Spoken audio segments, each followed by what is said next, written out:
there. Hello and welcome in. For everybody watching on the YouTube, I'm so happy to have you here with me today. Today, we have some more debates with some more Trump supporters for you. In fact, we already have our first caller, Hunter, on the line. Hunter, you told us that you voted for Trump. Why don't you go ahead and tell us why you voted for Trump?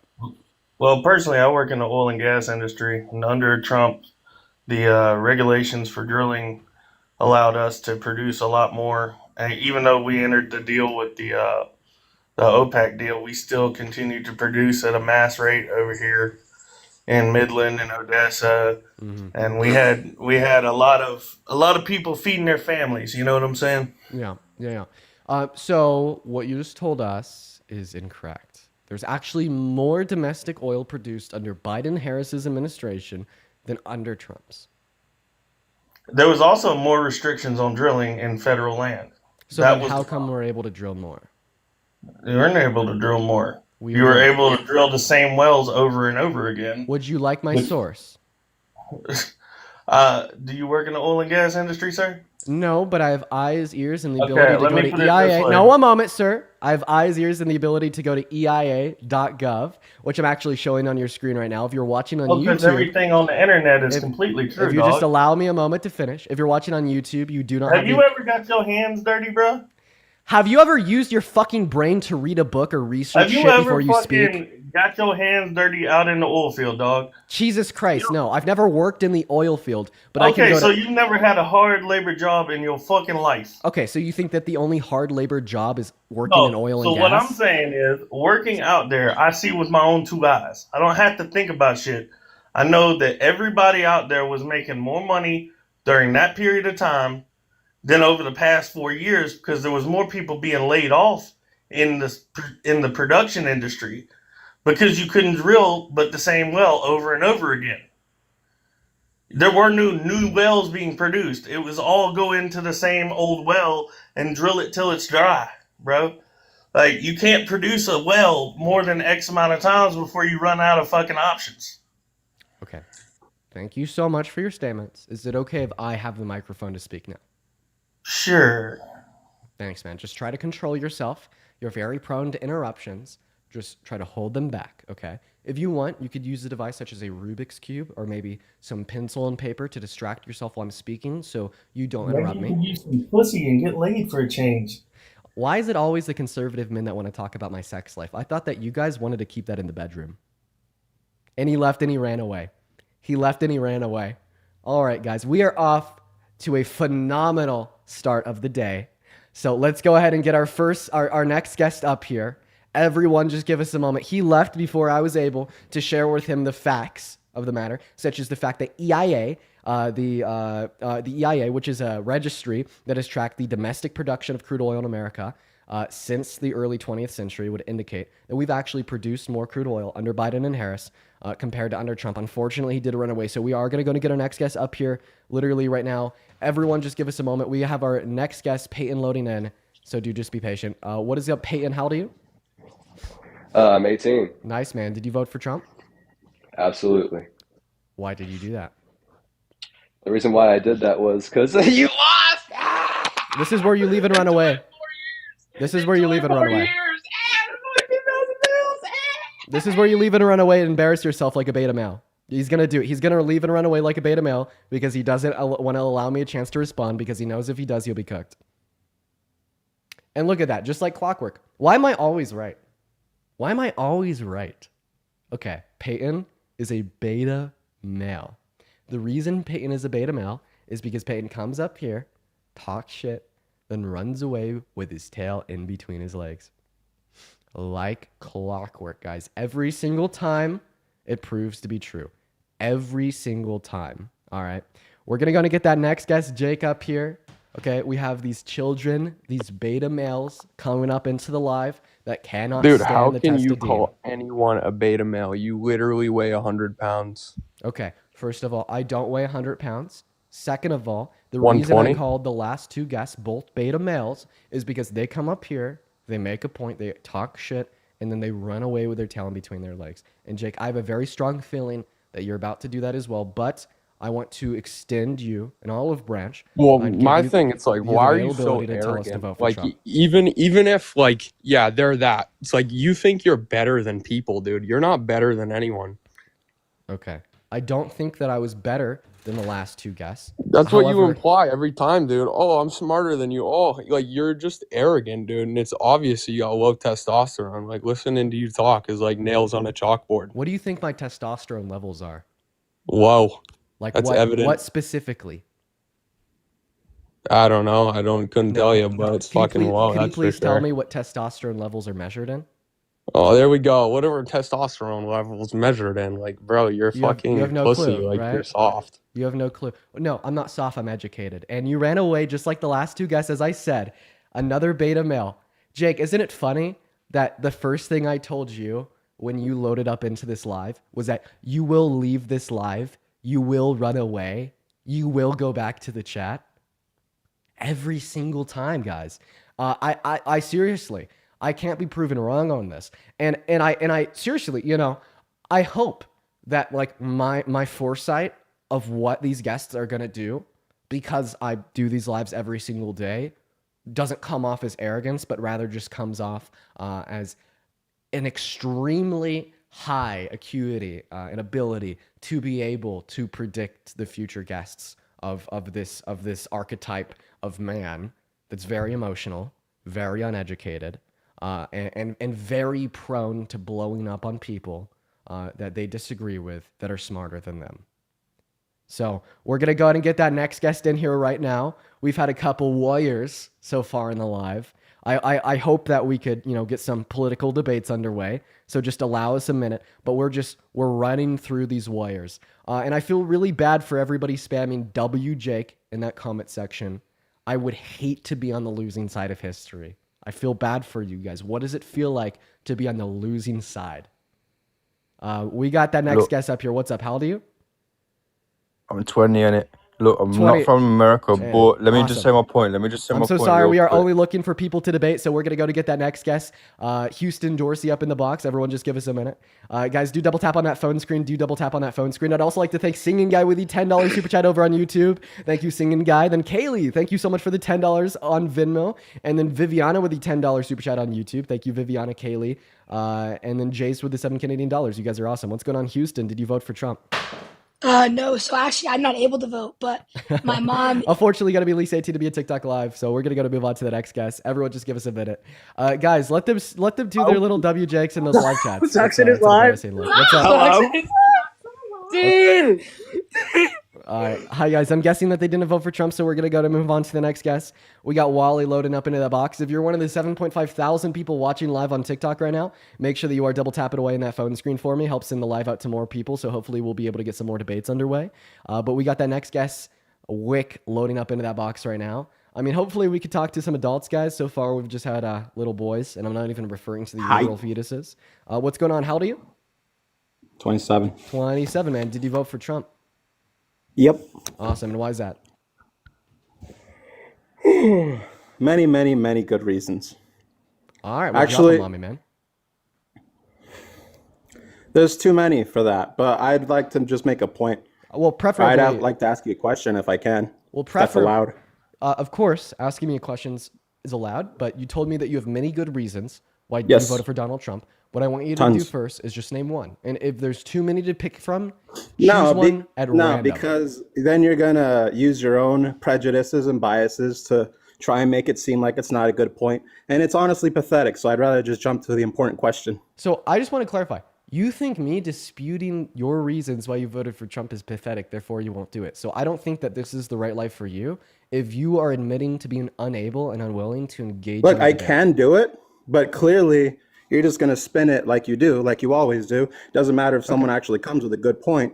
You're just going to spin it into a way where I look like I don't know what I'm talking about, but you don't know what you're talking about. And just because you say it with a smile and confidence and you look at the camera like you're a goofy guy from The Office, don't make you smart, don't make you right. Okay, so prove that by proving me wrong. Kamala Harris was a better presidential candidate compared to Kamala Harris, compared to Donald Trump, because she had better domestic policy, better foreign policy, and better character. Okay, the reason Okay, why I and think these Democrats have been giving false promises for decades now, and you're not old enough to know that, and you haven't studied politics long enough to know that. And just because they get in office doesn't mean that they're going to give exactly what they're promising. Donald Trump is at least promising and giving everything he's promised. okay, do you like So games? how about that? Now we can move on to the important question because this is Almost. an irrelevant conversation. Al- I just gave you a almost. good point, Almost. and now you're just gonna Now I'm say gonna no, no, refute it. no. You're dumb, dumb, dumb. What's 7 times 7? I'm Oh, not gonna I do don't know. that. I guess my argument's invalid. I'm not You're gonna a do that. coward. That's You're not- running, boy. I'd You're the one appreciate- that's running, boy. I'd appreciate if you let me speak for myself here. So I hear you. You don't have a point. You're just gonna spin this. You Well- do not have a point. I haven't given you my point right. You're correct. You don't have one. Because Go I haven't ahead, been able to spin give it to you. I want to see you spin. Come on, dance for me, boy. Phenomenal. Do you like games? Do I like games? Yeah. Do you like apples? How do you like them apples? What the fuck is this questioning? Okay. How I'm are gonna go you ahead and assume that you like games. I'm also gonna go and put your mic spinning on. this again? Crazy. I haven't even started my point. Do you like games? What the fuck is the matter with you? Look at your smile, dude. You eat shit. I love when people talk about my smile. It's very pretty, isn't it? And you said I eat shit. No, I don't eat Definitely. your brain. Okay. You know what they All call right. that? Yeah. I'm irrelevant. Yeah. Now I'm gonna go ahead and go back It to what was I was invalid. saying. You're still I don't know why this guy's crying like a baby. Spin it. Should we just let him spin run it, dude. out? I'm waiting. Spin, boy. Okay, I will speak as soon as you stop talking. There we go. Phenomenal. I appreciate you. So you told me that the reason you did not support the Democrat Party was because of false promises made. So I'm actually going to give you the opportunity to prove this through a little bit of a game. What we're going to do is we're going to go ban for ban, or in other words, policy for policy, comparing Biden and Harris's term to Donald Trump's first term, as you are an incredibly politically educated guy. You're going to name one policy he promised and then passed during his first administration. Then I'm He going to gave do out the free same for crack Biden pipes and and Harris. promised to pay for education. All right. for- Well, unfortunately, we can't use those words on TikTok Live, so we got to kick him out. What is going on with a guest today? What is going on with a guest today? You guys, I don't think I've ever had a more interesting set of people in the request. Today is this is brutal, you guys. This is brutal. Dana, thank you for the $10 over on Venmo saying these guests are all crying. Yeah, man, Dana, first of all, I appreciate you, D-E-N-A. You know, the people requesting up, well, I think that there's a couple things, and hello, new guests. I think they just know that they can't beat me in a debate, so they instead come up here and they want to be hostile to try to win one over, but then it ends up rhetorically backfiring on them because when you contrast them to me, it's just evidently clear that, you know, these people probably, you know, should read a book or go back to school, assuming that they went to school in the first place. What's going on, Matt? How old are you? I'm 22. Phenomenal. Did you vote for Trump? I did. And why so? The reason that I did was more for the social aspect. You know, for Trump, he reached out more to things that I look for, such as podcast, while it seemed like Kamala was kind of sketchy to ride around that. However, I do agree with you that Trump isn't holding his name. Like, I do agree with that. And I'm kind of at the point where it didn't really matter who won the president. Would you agree with that? No, I do think it mattered who won the presidency. Now, I do want to clarify, see, thank you for the galaxy. If the reason you think that Donald Trump was a better candidate was because he went on more podcasts, would you have voted for Kamala Harris given that she went on more podcasts than him? Well, it's more of the fact of who she went on. It's not such as the independence and all of that, but No, I'm asking if she went on all the same podcasts that he did, would you have voted for Trump? yeah, probably. Sorry, voted for Kamala Harris. No. Okay, so how is it the case that Trump going on podcasts and Kamala Harris not going on as many podcasts makes Trump better, but if Kamala Harris were to go on more podcasts, that wouldn't make her better? What that tells me is that going on podcasts is not an irrelevant determining factor that you use to determine who the better candidate was. So what made Donald Trump the better candidate? Just the things that I believe in, but I Such was as more what? here, I was here to ask you a question more. How I respect you. I think you're a great person. At least you have some data to back you up. You know, you're actually willing to debate. One thing that I have a question is, how would you have gone about the globalist agenda? Like, you see the same things happening all over the world, So you the think it's same a galaxy. problems. such as immigration. You see the same problems, such as social aspects, such as the LGBTQ problems. Not a problem, but the argument to each country. What would have changed for you? I'm not gonna lie, man. I don't understand your question. I think a better way to go about this conversation is for you to tell us what's valuable to you and how it made Donald Trump a better candidate. To me, my Christian values are very cleansing to me, and the thing that really got me going was Biden giving access to Syria and allowing the government to be overthrown. And now look at what's happening. To me, that's something that I can't stand So for. overthrowing the governments of other countries is wrong, right? Absolutely. Okay. So It's in the Bible. No. So I just want to assume that Donald Trump is your least favorite president in history, since he wants to go in, steal the Gaza Strip from 2.1 million Palestinians, ethnically cleanse them, and forcibly This is relocate where I them to agree other with countries, you. right? This is 100% where I agree with you. I think that a genocide in any aspect is wrong. Okay, and because Donald Trump was significantly worse for the genocide and ethnic cleansing of Palestinians than Kamala Harris, doesn't this make Kamala Harris a better candidate? Not necessarily, because you're just cleansing someone else in a different country now. I mean, it's the same thing with you. Thank you so much for the $1 on Venmo. I'm so sorry. What's a relevant way in which Kamala Harris supported more ethnic cleansing or more genocide compared to Donald Trump? I'll use Syria again. She was the vice president. What was her proposed policy to further ethnic cleansing or genocide in Syria? They literally were allowed it to happen. They said, "Go for it. Here's our money in Syria. You can overthrow the government." So I'm asking you what policy. I'm asking you what policy did she run in the 2024 election? I don't know the exact policy. I'm going to be honest. I don't. Okay, well, I know the exact policy Donald Trump as it relates to the Gaza Strip. You don't know any policy as it would relate from Kamala Harris as it would apply to Syria. Seemingly, here we have more reason to believe that Donald Trump had significantly worse foreign policy as it would relate to ethnic cleansing compared to Kamala Harris. Okay. See, here's my problem. Like, I don't think it changes even if, say, Kamala was in the position. I think she aligned herself with people such as Liz Cheney, Dick Cheney, Chuck Schumer, all these people. It doesn't matter to me in the end because all of these politicians are corrupt. And someone like you, I do think that you could make a difference. So I just want to clarify that you saw absolutely no distinction between the presidency of Kamala Harris or a presidency of Donald Trump because they'd be both just as bad. That is absolutely wrong. Okay. I think it would be just the same. Kamala Harris's economic policy served to benefit 100 million American workers in the low and the middle class, and just that. It would have reduced income inequities, and it would have served better to low-income Americans. Not to mention Donald Trump's economic policy, when we factor tariffs into account, only benefit people making over $395,000 per year. We've seen the quickest drops in the stock market since the 2008 recession, and the Atlanta Fed went from projecting 4% growth in our GDP in the first financial quarter of 2025 to a 3% recess. There is big differences between the policy of Donald Trump and Kamala Harris as it would relate to the American people, not to mention Donald Trump overthrew Roe v. Wade, which has led to the violation of 66 million American women and girls' human rights and access to abortion. And then Kamala Harris wanted to recodify federal protections to remedy said human rights violations. These are massive differences that are meaningful. What do you want to say to that? You just well, I want you to respond because you told me that there would have been no relevant distinction between the presidencies. I'm saying on a global level. I'm not saying. I'm wondering what happens now. Like on a global level, these differences are still significant. 66 million. Are you telling me that on a global level, 66 million human rights violations are not significant?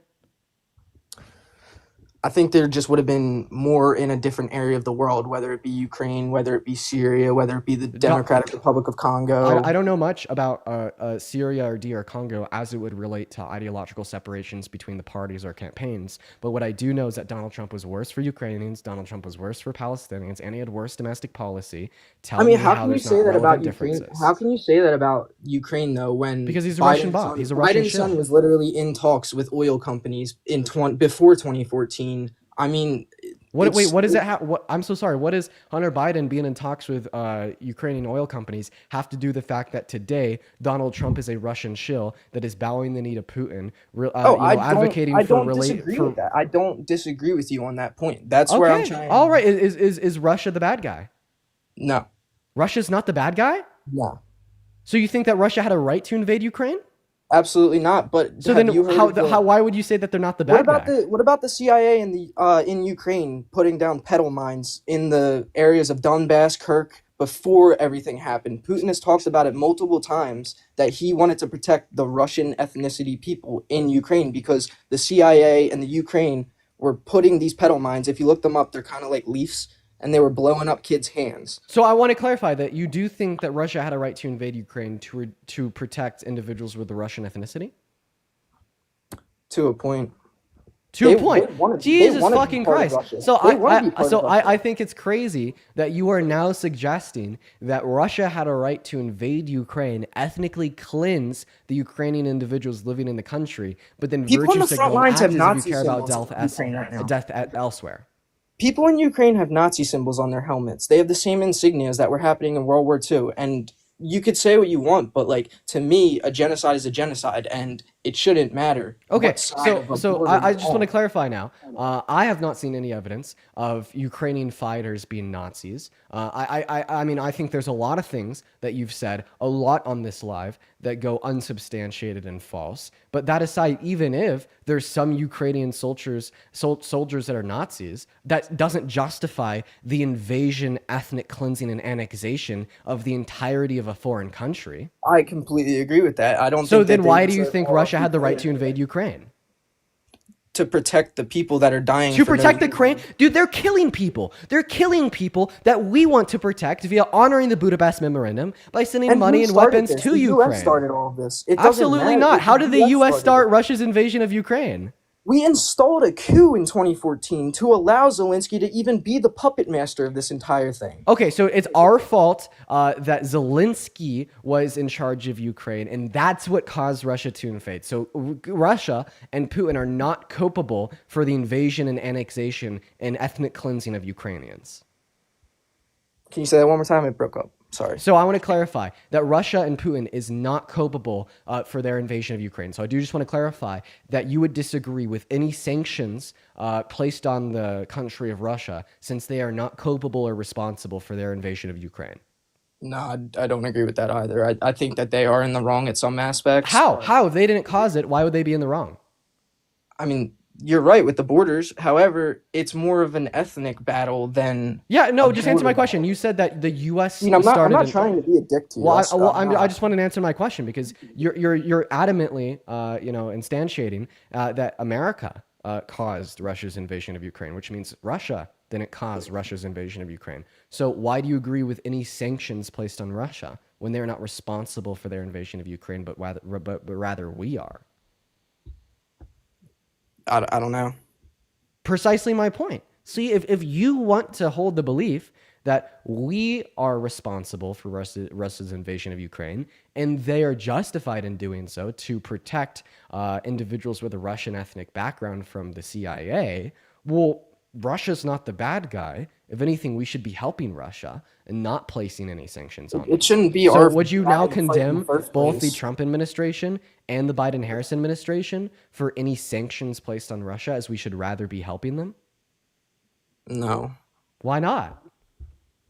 Why should we be involved in any aspect of this? Why should our money be going to either side of this battle? Well, first, because we had the Budapest Memorandum signed with Ukraine in the 90s, but Yeah, you're still I not get that- answering I my get that, but- question. but yet Tell you me, won't do let you them blame me, though. but do you disagree with sanctions on Russia? Yes or no? What kind? What kind? Any and all. Any sanction that we've placed in a retaliatory response to their invasion of Ukraine. No, I do agree that there should be restrictions Why? to some point. Why? What did they do to deserve the restrictions if they didn't cause their invasion? I don't know. Precisely my point, Matt. That's why your view is completely incoherent. I'm not even Republican at this point. It's all corrupt. It doesn't matter who's up there. That's my view. I also want to know Right. what you would do differently Right. if you became someone. Appreciate you for coming up, Matt. We're going to move on to the next guest just because I think that's a good ending point for the conversation where I was able to pretty effectively point out that your view is completely incoherent in the sense that you don't think that Russia's culpable for their invasion of Ukraine. We're going to get our next guest, Will, up here. Everyone just give us a minute, y'all. Phenomenal. Sonny, thank you so much for the $20 YouTube super chat. I really appreciate you for the love, Sonny. Sonny says Trump voters and third-party voters voted for genocide and ethnic cleansing at homes abroad. So what I would say here is that Trump supporters absolutely did. They voted for the worst of two evils in that respect. Third-party voters did so in proxy. However, I don't place too much culpability on third-party voters in retrospect because if all third-party voters voted for Kamala Harris, she still wouldn't have won. But I still think that it's valuable to point out in hindsight. Jocelyn, thank you for the $10, $5 on Venmo, and Makai, thank you for the $5 over on Venmo as well. What is up, Joe? Did you vote for Trump? Well, I'm 15, so I didn't vote for much of anyone, but I do Alright, support Joe. Trump. I'm And I do sorry, have man. You got to be at least 18 to be in that live. If you're one of the 7.7 thousand people watching in that TikTok stream, guys, make sure that we're double tapping away in that phone screen. Guys, these guests today have sure been interesting. I mean, I'm serious. I'm so serious. We've been live for 40 minutes. This has probably been I hate the Mexican most... Jews. I hate Mexican Jews. Is that Landon? Landon is a bud. What is your at Landon is swag cool awesome. All right. Well, all of his social media accounts are going to be deleted in about I don't know, 5 hours. I don't know why people do that to themselves. Once again, their ad is at Landon Swag Cool and Awesome. We're gonna go and get that next guest up in here. Go ahead and put a MAGA down below in that comment section if you do want to come up and debate. We are just looking for Trump supporters to have some debate with, guys. Go ahead and drop a MAGA down below in that TikTok live comment section if you do want to join. What is up, Truett? Did you vote for Trump? Yeah. Awesome. How old are you, man? Well, I'm 18. What time is it? 108. What state are you in? Arizona. All right, sounds good, man. You sound a little British. I wonder why. I don't know.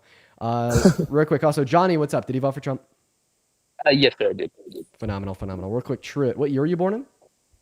What? What year were you born in? Okay, well, he was in 18. Just you, me, Johnny. Johnny, why did you vote for Trump?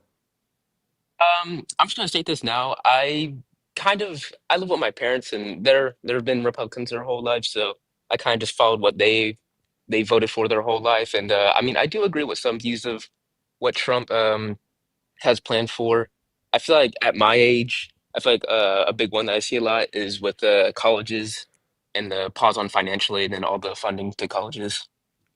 Why would you ever agree with defunding education? What was that? I'm sorry. Why would you ever agree with defunding education? Oh, I didn't say defunding. I said like with how Trump is funding colleges. That's a big topic I hear a lot. I mean, I'm in college No, myself. he's defunding colleges, like Columbia University. Uh, could you explain more? Like, I'm not the I don't know too much about politics. I mean, I know a little bit, so that's kind of why I wanted to hop in here and see Of course, what of your course, views man. stand for. Yeah, well, I mean, let's have a conversation about what you think and feel. I will say, from a perspective of wanting to learn more, I'd say the best place for you is just to be watching the live compared to being up here debating me. But I do want to talk about your claim real quick. So, about your claim, what I want to ask you is what colleges has Donald Trump sent more funding to? That I am not too sure on. Okay, why do you think that Donald Trump is further funding colleges? I mean, he's defunded Columbia University. He says he'll do more of defunding to other universities, and he wants to completely dismantle and get rid of the Federal Department of Education. Okay. See, like a lot of my friends, there are a lot of my friends are Kamal supporters because a lot of them they have financial aid, and when that got paused, I mean, I could tell they were frustrated, and I could Right, understand that. right. So it seems like you even have personal or anecdotal experience with Donald Trump stopping funding to colleges. Uh, with my friends and I mean, my family's like middle class, so I try to apply for financial aid. I didn't get approved for any, so it didn't really affect me too much, but a few of Well, my friends, I know it affected them because their okay. funding got paused. So why do you think Donald Trump was the best candidate? Um, I just think that the reason I vote for him is I kind of at the time like what he was standing for during all not the debates his rallies. He Such said as what? he was gonna make the economy better, which I mean he said he was gonna make it better on the first day of office. He hasn't done that So he's made the economy worse. Okay, we've had free falls in the S&P 500, free falls in all U.S. stock markets, the largest free falls we've seen since the 2008 recession, and we're on our way to another recession. And by the way, out of the last 16 recessions America's undergone, 15 of those have been under Republican presidencies. So I think he's demonstrated that he's not that good for the American economy. Could you name me your favorite Donald Trump economic policy? I mean, I like the idea. I mean, it's obviously not doing too good right now, but the idea of his tariffs right now and his idea of trying to make all the goods come from America, Okay, what is a like tariff? a tariff, it's an imposed tax on goods we import. Yeah, Okay, and import. tariffs hurt us a lot because they make the Yes, because American. the consumer has to pay for them. So then why do you agree with something that hurts our American consumers a lot? Well, because I like the idea that we're gonna try and bring the companies over here, like a big tech company from I, I'm not too sure, but I That know one of those produces big tech chips companies. is making a manufacturing plant in Arizona. That's not attributed And to yes, Trump's tariffs. It's attributed to Biden and Harris's Chips and Science yes, I Act. was just about to say that. I know Biden and Harris had they did a real good job with the chips, Right. So that's not microchips. attributed to the tariffs. That's attributed to their subsidization of some parts of corporate America to boost infrastructure to produce more, right? And that's the best way to bring more companies to America is to fund, corporations that are good at making goods to produce more goods for lower prices while paying their employees more, right? So that's how we should be moving more production to America, not by the imposition of tariffs that ends up hurting our relations with other countries, making our consumers pay more, and decreasing our own exports. Gotcha. But I think you have to look at the long-term effects too, because if it does go through, I mean, it's short-term pain, and then long-term it could be good. Long-term pain, good. No, long-term pain too. Yes, it could be long-term pain as well. Yeah, because Like you just have to wait and see. no. We know that it decreases GDP growth in the long term. Because what it makes our producers do is it forces American producers to produce things that they're not good at producing when we could get them from more efficient producers elsewhere. It's called comparative advantage, right? And for instance, an application here would be Katie. Thank you so much for the Galaxy. Canada is infinitely better at producing lumber than America. So if we impose these tariffs on Canadian lumber and force American producers to do so, because it'll be cheaper than the Canadian lumber with a tariff, they're going to produce it less efficiently, right? And that's going to slow GDP growth in the long term. Oh, Hello, Johnny? Okay, well, guy was lagging, hello. so we're going to move on to the next guest here. Everyone, just give us a minute. If you're one of the 7.5 thousand people watching that stream on TikTok, make sure that you're double tapping away in that phone screen, and we're going to move on to the next guest, y'all. We're just looking for Trump supporters to have a conversation with. What is going on? Did you vote for Trump, Logan? Logan is not here, so we got that next guest loading in. Macy, thank you so much for the $5 donation over on Venmo. That is so incredibly kind of you. Everyone, please show some love to Macy down below in that chat while we get our next guest up in here. Go ahead and do spam MAGA down below in that chat if you want to join up. You guys already know. What is going on, Nicole? Did you vote for Trump? Sorry, Nicole, hello? Yeah, I'm here. Hi, did you vote for Trump? Hi. No, I didn't. W for you. W's Nicole in that chat. W's for Nicole in that chat. Just looking for Trump supporters to debate y'all. Also, we have an army of people in here. 7.5 thousand people. Make sure that you're all double tapping on that phone screen. We could get up to 1 million likes literally so fucking easily. But we're going to get that next guest, Tony, loading into that live right now. You guys, we got Tony loading in. They were just spamming MAGA in the chat. What's up, Tony? Did you vote for Trump? No, I'm British, but I fully support Trump. Okay, man. Well, just looking to talk to Americans, man. My apologies. Yeah, I guess I should make that more clear. Only looking to talk to Americans. I voted for Trump, not Brits. Mars, thank you for the Galaxy. Appreciate that, man. What is going on, Stan? Did you vote for Trump? All right, Stan's not here. Moving on to the next guest, you guys. Geez, dude, it's proven to be a little bit more difficult today than usual to get the debates going, but that's okay. Because we will prosper through. We got that next guest, JL Sports, and Dom loading up in. What's up, JL? Did you vote for Trump? Tom, hello? Tom's not here. Moving on to the next guest. All right, you guys. Sheesh. It's proven to be a little bit more difficult today. I don't see anybody spamming MAGA in that chat to get you up here. What's up, Chris? Did you vote for Trump? Chris, all right. Moving on to the next guest, Kyle G's loading up in. Here we go. Dude, these Trump supporters are scared, man. Very scared, quite frankly. Hello, Kyle G. Did you vote for Trump? I did. I just want to say you had me on yesterday as a guest, and Oh. people gave me a bunch of money for no reason. I just want to say thank you, and that's it. Okay, well, you'll probably need that once Donald Trump's tariffs make you pay more and we're barreling towards that recession. You know, that's just liberals looking out for people, even Well, that's if you good. That's disagree good. with Thank them. you. I appreciate it. Wow, yeah. Moving on to the next guest. We got that next guest, Alec A, loading up in that box. Here we go, you guys. What's going on? Did you vote for Trump? Absolutely. Awesome. Why so? Well, I think that he's rooted in faith with Jesus, and I think that's the most important piece. Okay, real quick, gotta thank a donor, Sid, with the $50 super chat over on YouTube. Thank you so much for the love, Sid. I want to see 500 W Sids in the comment section. Sid says, finally I live, I won't miss. Welcome in, Sid. Good to have you here with me. 500 W's for Sid. Now back to the guest. You told us that Trump was rooted in faith. I have a question. In order to be rooted in faith with God, is it required that you must seek penance and forgiveness for your sins?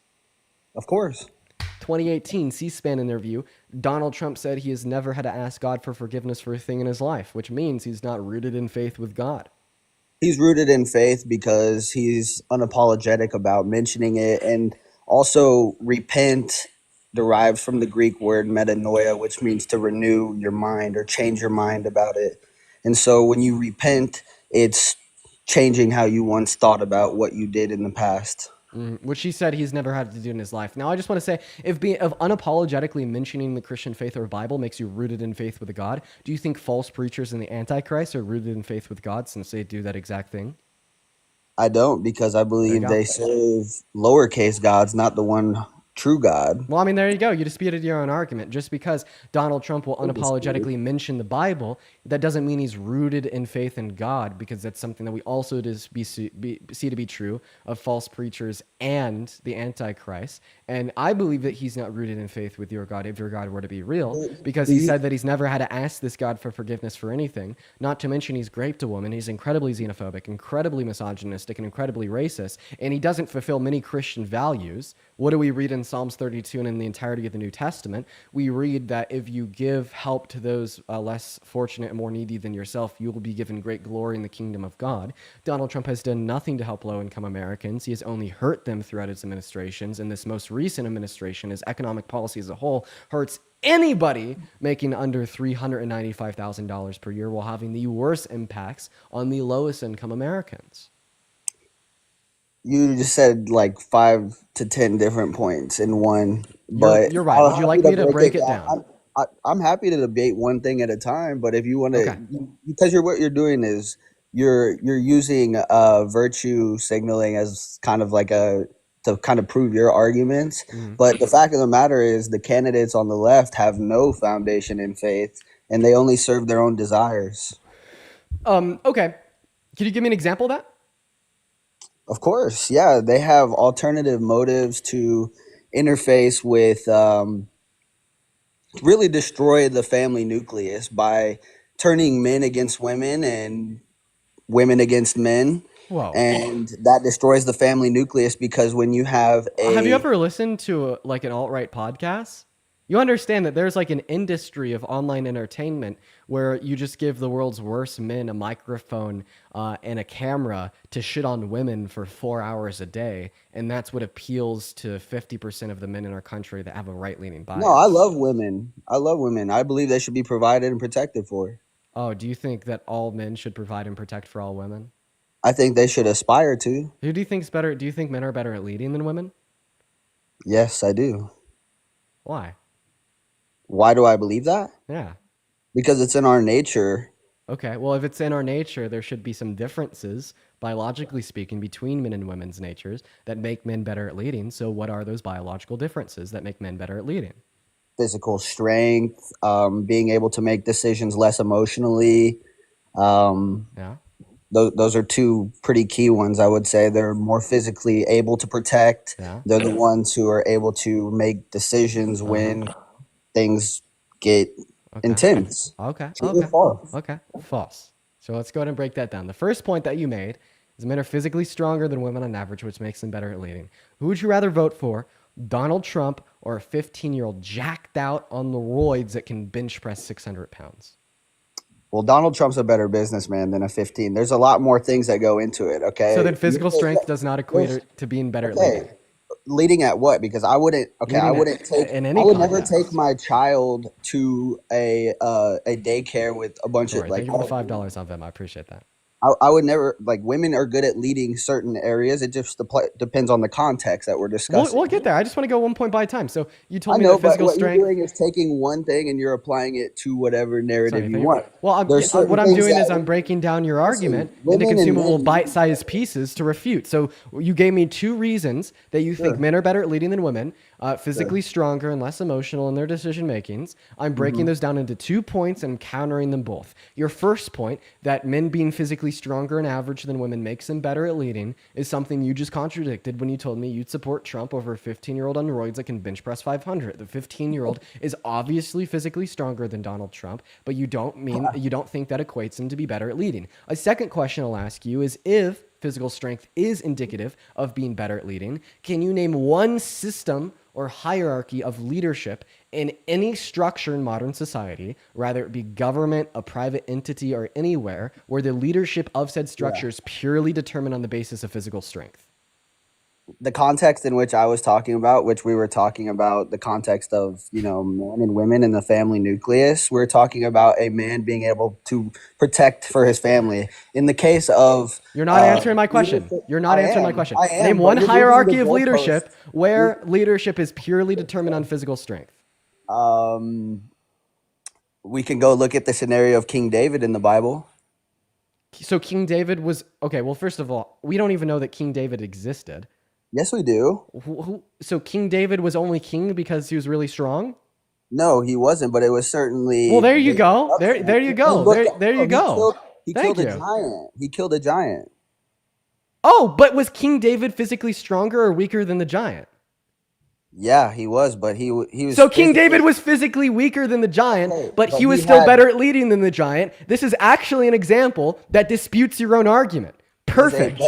He's a better combat trainer, and he had God with him. Okay, so you don't think it's being physically stronger that makes you better at leading? Being better in I combat think- scenarios makes you better at leading? So I have a think- question. Who's the leader? Who's the I'll leader give of the you- military? The president or members of SEAL Team 6? In the scenario, the leader of SEAL Team 6, but who orders them? The president. So the president is higher on the hierarchy of leadership than members of SEAL Team 6, right? Yes, but there's And who's also better in people combat above- scenarios? There's also people above the president. That's the thing. That's there- Putin. The Putin there- literally there's said not. he's like Can you he's like can you I've answer been my in question? power. Can you just Hey, answer my Putin, question real listen, quick? listen. Who's better in combat scenarios? Listen, man. The president or members of SEAL Team 6? You're arguing pointless things. The fact of the matter. Okay, is well, if can't you be a think, leader- Alec, real quick, Hold on. Sorry, muting you, man. If you think I'm arguing a pointless thing when I'm demonstrating that leadership does not equate to being better at physical fighting or physical strength, then you concede your first point that one reason why men are better at leading than women is because they're physically stronger on average. So we have now agreed that's a pointless thing. Is it okay if I now combat your second point that men are less emotional compared to women? Is it fair if I do that now? Is it cool if you can not unmute me while I'm trying to talk? Listen. The reason why I my muted point- you my was whole because you point- were calling my counter argument pointless Because when I was that's not even what I'm arguing. You're taking one little micro point and applying it to every little scenario that fits your narrative. My point is, What does that mean? You gave me 2 points, Alec. You gave me 2. You literally gave me 2 reasons why you think men are better at leading than women: physical strength and less emotional. And I was just thesis of my disputing both of point- them. The thesis of my point is you can't be a leader until you first follow. And then the question becomes, who do you follow? If you're following your own desires, or you're following Jesus, who never sinned one time and died for everybody. If you're following somebody who is all love and that's who then you're fit to be a good leader. That's the key, right? Okay. And he cleans you up. He makes you the leader. He's the perfecter of our faith. So you have to place it in him. Okay. Anything else? I mean, I Did I think speak? that's the key right there. Okay. Thank you so much for your comments, Alec. I'm going to ignore those comments, and I'm going to go back to your Yes, you response. are. Yes, because I'm going to go back now to your response to my question: what makes men better at leading than women? You gave me 2 reasons: physical strength and less emotional. We just disputed the first reason. I've now successfully demonstrated that being physically stronger on average does not make you a better leader. So now we're going to dispute the second reason, that women are less emotional than men. I actually think that men are not only more emotional than women, but they're more likely to deploy those emotions in their decision-making processes. One really big reason why I think this is because men commit 92% of all violent crimes. Let me ask you a preliminary question here. Are violent crimes rooted in emotion or logic? You know what's interesting about those people is that 90% of incarcerated individuals come from single mother homes. So what does that tell you? 90% of incarcerated individuals come from single mother homes? Yeah. Can you give me a source on that? Just Google out of it, bro. Just curiosity. do a quick Google. You're on your computer. I see you. I'm not. I would appreciate it if you could give me a source. Just Google it real quick. You'll see it. And that's the narrative that comes from the left to destroy the family nucleus. Okay, we could have that discussion after you answer my question. You're not answering mine. Listen, I did ask you if violent crime is emotionally driven or logically driven. It's absolutely emotional, but that's instilled by single mother homes, like I just said. Okay, so women are responsible for the emotions of men? So women are so good at leading, they lead men to be more emotional? A woman, a single mother without a father in the house, a kid tends to be more emotional. That's how it works. Okay, so actually, the argument that you're giving right now is false, and here's my reason why. We do see worse empirical outcomes from single-family homes compared to two parents in the household. And we do see worse parental outcomes from a single mother compared to a single father, okay? But as soon as we compare a single-parent household to two parents in a household, regardless of the relationship dynamic, a man and a woman, two women or two men, we see no differences in the outcome of them raising that child successfully. So if you go to @ParkerGetAJob on TikTok, you click on the link in his bio and you go to his bibliography and you click on LGBTQ plus family stats, you will be given 10 pages of studies with citations that demonstrate that there's no difference in parental outcomes if you're raised by a mom and a dad, two moms, or two dads. What this demonstrates is that the presence or lack of presence of women in a parental structure has no difference on the outcomes of a child insofar as their proclivity to things such as violent crime. So now we know that it is not the fact that individuals, men, become more prone to violent crime because a woman is raising them. So now that you've told me that you believe that violent crime is not logical but rather emotional, that's where we get into my point. Because men commit 92% of all violent crimes. If men were less emotional than women, well then why do they deploy emotions to a significantly higher extent? And one might say, well, it's because a lot of violent crimes would include some sense of physicality, okay? Maybe women are less likely to commit violent assault because they're not as strong on average, meaning that men would be more likely to do so because of that fact. But even as it would apply to violent crimes that don't necessitate any need for physical strength, like cyberbullying with threats of violence, men still absolutely blow women out of the park. Okay, and it's not just violent crime where we see this proclivity shine. We also see this proclivity for emotion-based decision-making processes shine in other contexts, such as men are significantly more likely to drunk drive compared to women. Men are significantly more likely to reckless drive compared to women. Men are significantly more likely to gamble compared to women. Okay? And all of this evidence goes to show that men are significantly more likely to act in accordance with emotion compared to logic when making decisions. And if all these empirical statistics doesn't prove it to you, you could also just literally look at EQ, one's proclivity to manage their emotions and display them and express them in a mature manner. Women wipe men out of the park as it would apply to average EQs. Can you share with me one successful matriarchy within any civilization ever that hasn't been eviscerated from the face of history? Okay. Well, I'm unaware of, I'm unaware of specific matriarchies throughout history, and that's because I haven't done my research. Okay, right? But I would like to say here, if your new argument is that men are better at leading than women because we've just simply seen That was the original argument. Well, that's not an argument, that's a conclusion. Thanks for demonstrating that men are less logical and less educated. Now, to get on to my point, if your argument is that men are better at leading than women because we've seen more leaders that are men throughout history, would you say that white people are better at leading than black people in the context of U.S. presidents because we've seen more white U.S. presidents throughout history? No, I would not say that. Okay, so then you can't just say because there's been more male leaders throughout history, men are better at leading than women. Okay, but race and Now, like gender are chasing the astronaut. two different things, man. You can't vacillate those two. Well, thank you once again for demonstrating the lack of competence and IQ, in the context of men. Why are you Because being if you disrespectful, man? I'm just trying to have a good conversation with you. Well, I believe that your claim that women are not as good as leading as men are is incredibly disrespectful and misogynistic.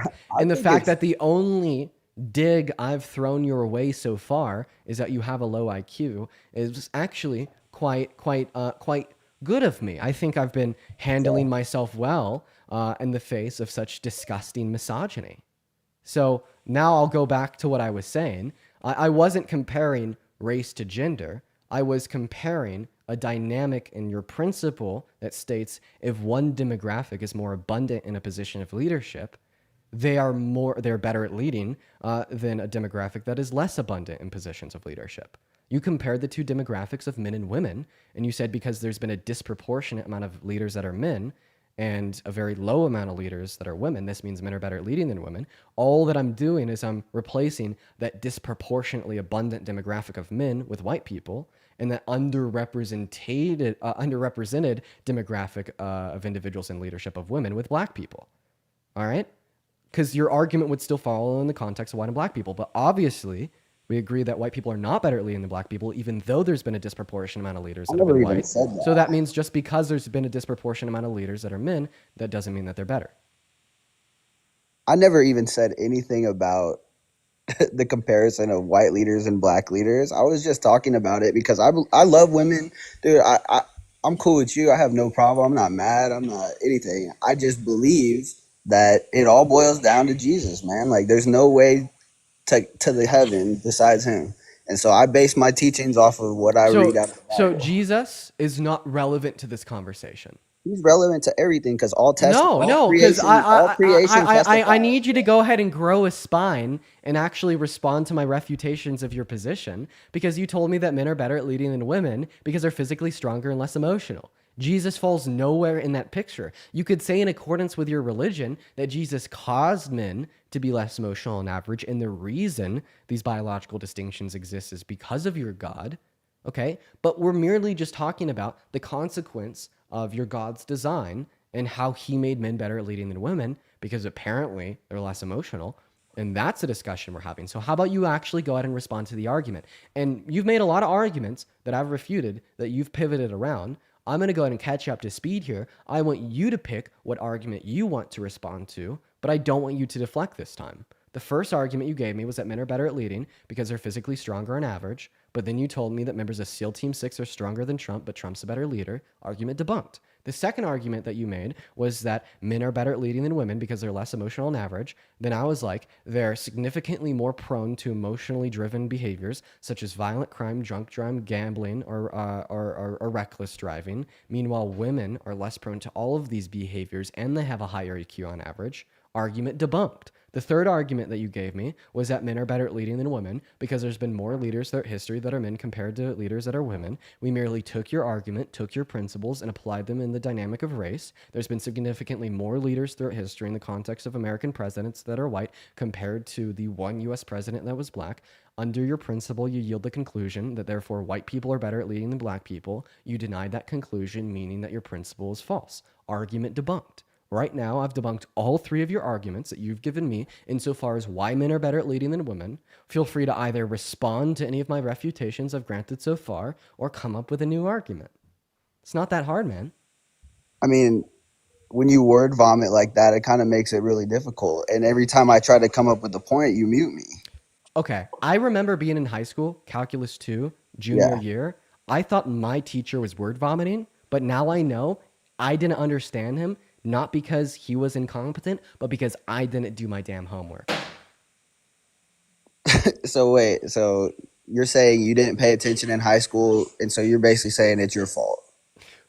Yes, the reason that my teacher Hey, didn't I make sense to respect me that. was At least you my can own fucking that. fault, I not respect his. that. And the I same respect reason that why about you. apparently I'm not making sense to you right now isn't because You I'm are. giving you word vomit. It's just because you can't track No, this level of nuance in a not. conversation about your incredibly bigoted and baseless beliefs. And this is the first time that you've legitimately had somebody counter them with logic and fact compared to willfully rejecting them outright. And I do want to preface, it is so totally okay to look in the face of somebody that says men are better at leading than women and laugh in that shit, call misogynist, and not to give them the time of day. That is an appropriate and adequate response to scrutinize and stigmatize these beliefs.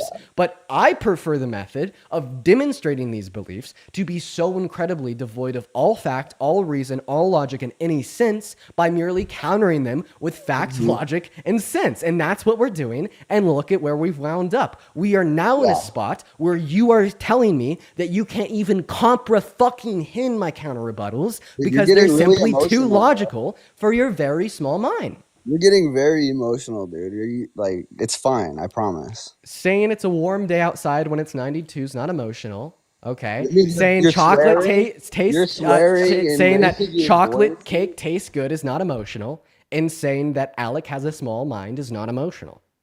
I mean, I'm you're merely getting reiterating truth. Oh, wait. If I'm getting emotional and I'm a man, what does that mean for your position? it means you're kind of feminine. But you can't deny the fact that I'm a man. I still accept You can't deny the fact that I'm a man. And You're if a I'm man. getting emotional, what does that mean for your argument? Shit, man. Okay, let's accept that I'm emotional. Okay, I'm just like the rest of you. Look at me. Look at Dean the man getting so fucking emotional. Mm-hmm. I see you getting emotional. I'm laughing at it. So this is actually now the third refutation to your position. Not only have I refuted the 3 arguments you've given so far, but now my 4th argument is look at me, I'm a man, and you think I'm emotional.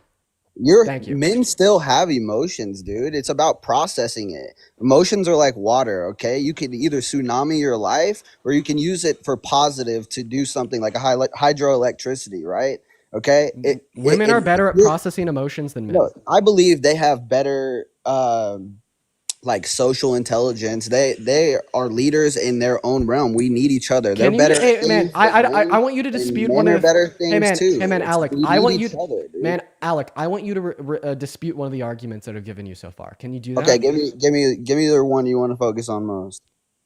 Men are more emotional than women because they're more prone to emotionally driven behaviors like violent crime, gambling, drunk driving, reckless driving, and women have higher IQs on average.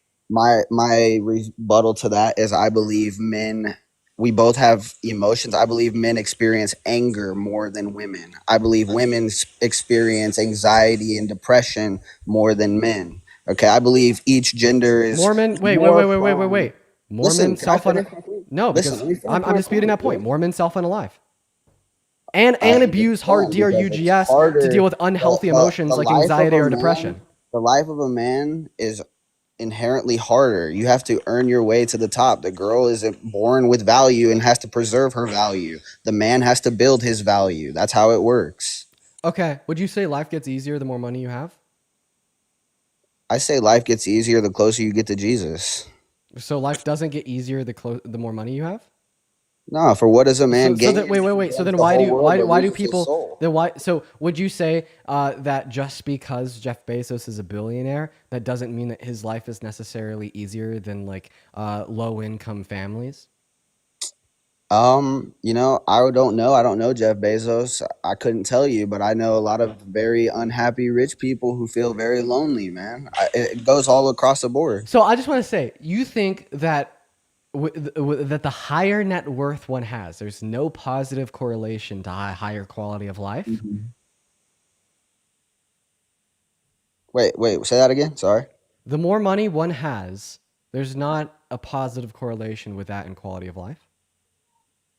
I believe the closer you seek Jesus, he provides what you need. He's our provider, bro. Okay, so then do you care about the American economy? Do you want to grow the American Absolutely, economy? yeah, I want it to be great. Yeah. Why do you want to grow the American economy? What's that serving as a means to an end for? Spreading the wealth. What do you mean? Wait, what does that serve as a means to an end for? Why do you want people to have more money? to carry out God's will. To carry out God's will, how much money did Jesus have? I don't know how much, but I know Nothing. He wasn't- was broke. Has anybody he ever wasn't carried out God's enlisted. will better than Jesus? Absolutely not. So no. you don't need money to carry out God's will. So why do you want people to have more money? Well, he says if you're faithful with little, then you'll be faithful with a lot. That's what he says. So why do you want people to have more money? Why do I want people more money? Because he promised us a future and a hope. He has Wait, plans. why is that a good future? Why is having more money good? Why is having more money good? Because you can bless others. Wait, bless others? And what is that? So you think that the only reason people should have more money is to share that wealth with others? Name one policy of Donald Trump's that shares that wealth with members of the lower the middle class more so than members of the top class. You're talking about specific policy Yeah. here? Okay. How does he take care of people? Yeah, name one policy that focuses on poor Americans. I'm sorry, brother. I don't have an exact policy right off the top of my head, but I know that he cares about people. Okay, so just demonstrate to me how. What's one thing he's done for poor Americans? What's one thing that the left has done for poor Americans? Of course, thank you for asking. A good example under the Biden-Harris administration would be the PACT Act that invested an additional $1 million into the expansion, $850 million into the expansion of the VA to offer services to 1 million new veterans who typically would fall in the lower middle class. There's one example. Back to you. What's one thing that Donald Trump has done for poor Americans? He's bringing back manufacturing here and creating more jobs for people and people who are on lower income and having to have jobs taken by illegal immigrants. He's eradicating those issues. Okay, so he's removing undocumented migrants from the workforce, and that does more for low-income Americans? I would say so. False.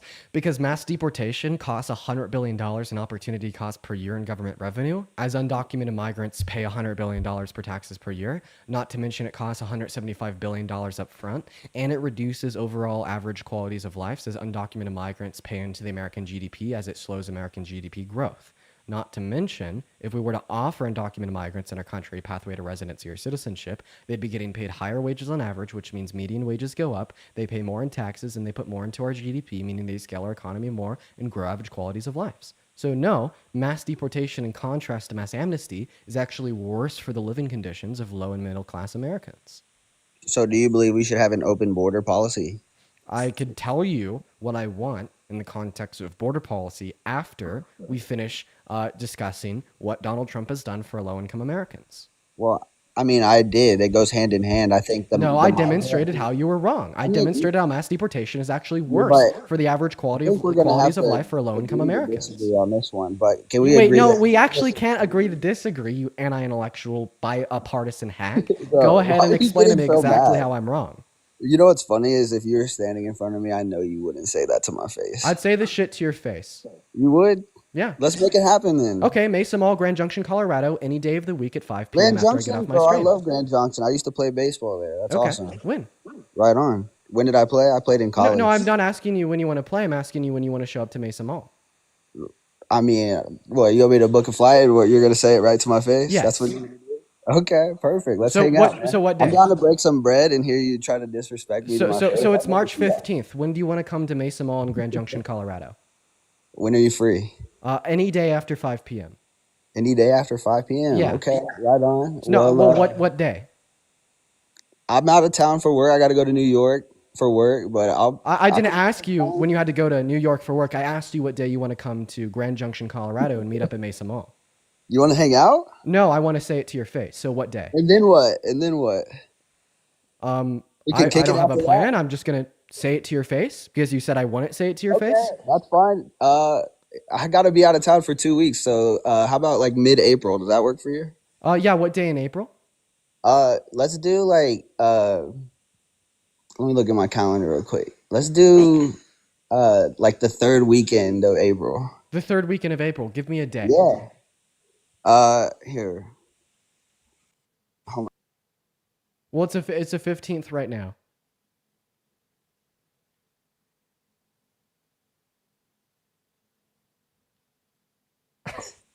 What day? Let's do April 25th, bro. April 25th. Okay. Can you please go to United Airlines, American Airlines, Southwest, etc., and book a ticket right now, and then come back with a receipt?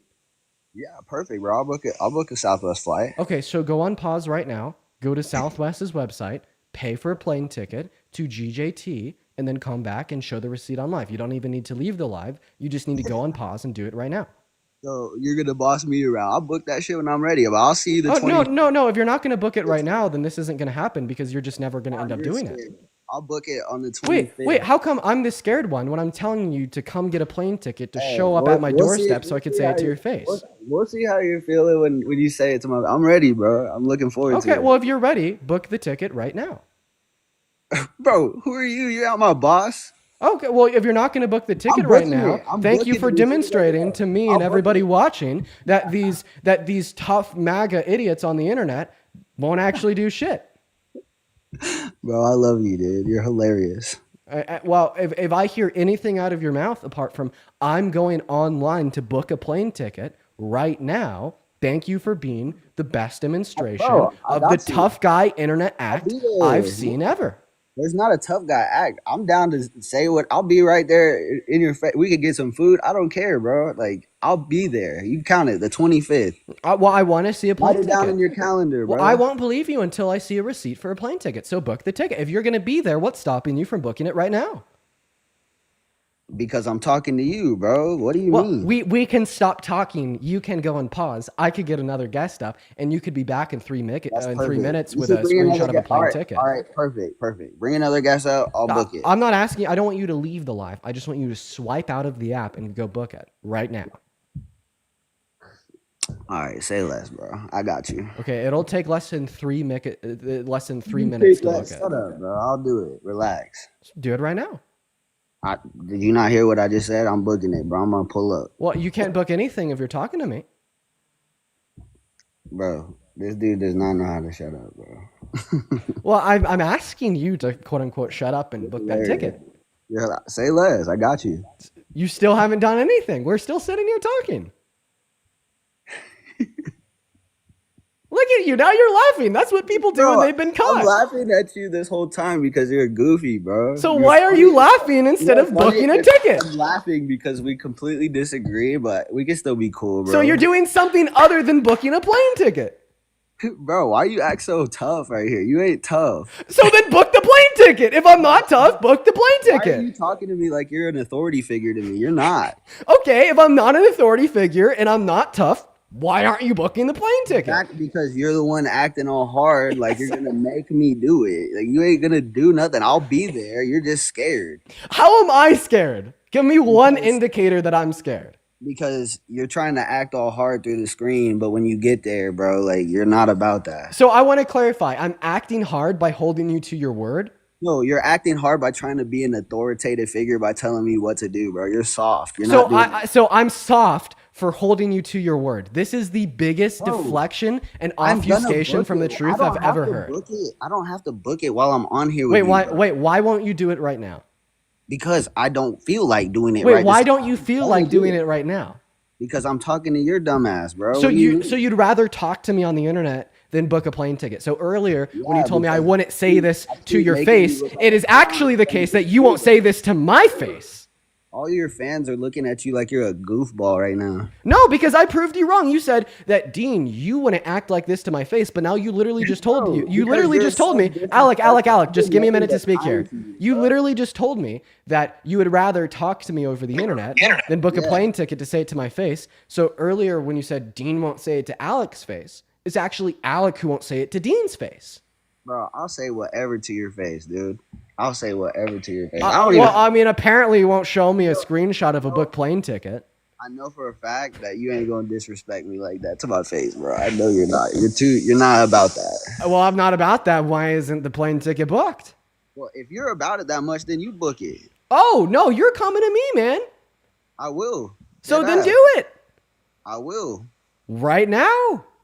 But that's what I mean. When you start talking to me like you're the boss, you ain't the boss. Well, actually, right now, I'm kind of fucking bossing you around. Yeah, it's embarrassing for you, man. User, thank you so much for the galaxy. So, in one word, yes or no, are you going to book the plane ticket? Because if you're not going to book the plane ticket, I have no interest in talking to you because you're a lying coward.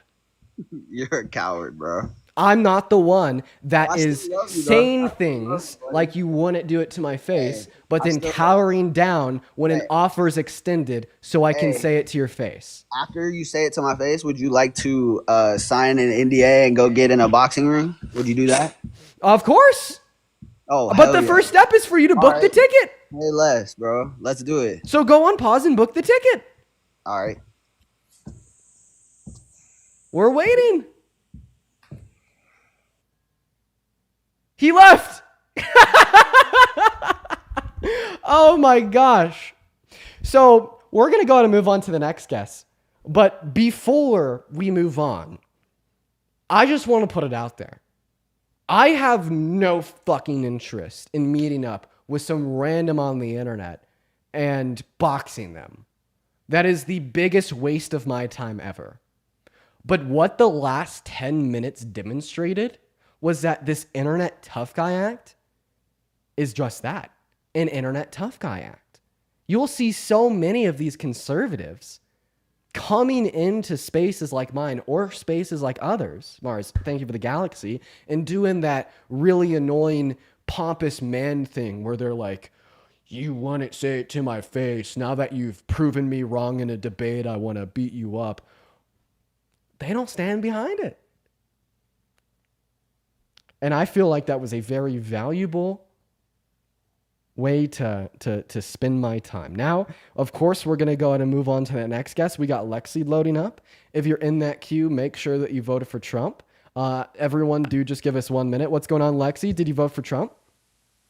Oh, no. I just want to say I hate. Awesome. Well, I do appreciate you for coming up, Lexi. We are just looking for people to debate, and we're going to get that next guest up in the live literally right now. So we got DP loading in. We have a handful of people to thank here. First and foremost, Maria, thank you for the $15 on Venmo. Alec saying won't book the plane ticket. I appreciate you for the love, Maria. Everyone, $150 for Maria. Then also Jesse with the $5 on Venmo. Tori with the $3. Love you with the $5, and Tori with the $5. Then Jin with the $10. Go to Yeezy.com.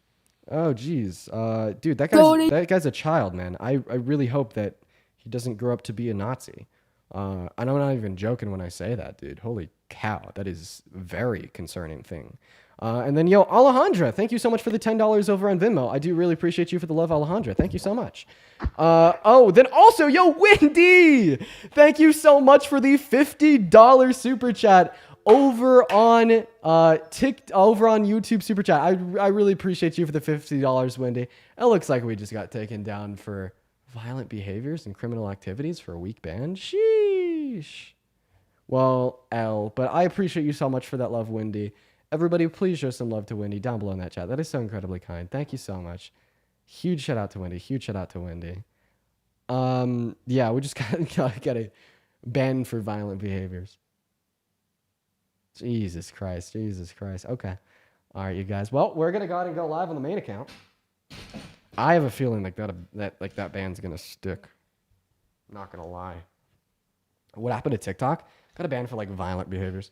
You weren't violent? Yeah, I don't know. TikTok's moderation system's pretty bad, so you never really know what you're gonna get from it. All right, guys, we're setting up right now to go live on that main TikTok account. We're just figuring out my tripod. Oh, that's why. Okay, we got the tripod figured. Yeah, there we go. The tripod is figured out, you guys. TikTok is pathetic, quite frankly. Yeah. All right, where is my phone charger at? I brought it in here so I could plug in my phone if it were to be taken down. Now I don't know where it is. Oh, there it is. It's hiding behind my laptop. All right, guys, we're going to go and get set up to go live on that main account. Everyone, please show some love to Wendy in that live chat. I really appreciate you for your kindness. Seriously. Please show some love to Wendy. All right, guys. You guys won't be able to hear me here for about a minute. I just have to unplug my mic from the computer and plug it into the phone. So you guys won't be able to hear me for a minute. About 10 seconds. Starting now.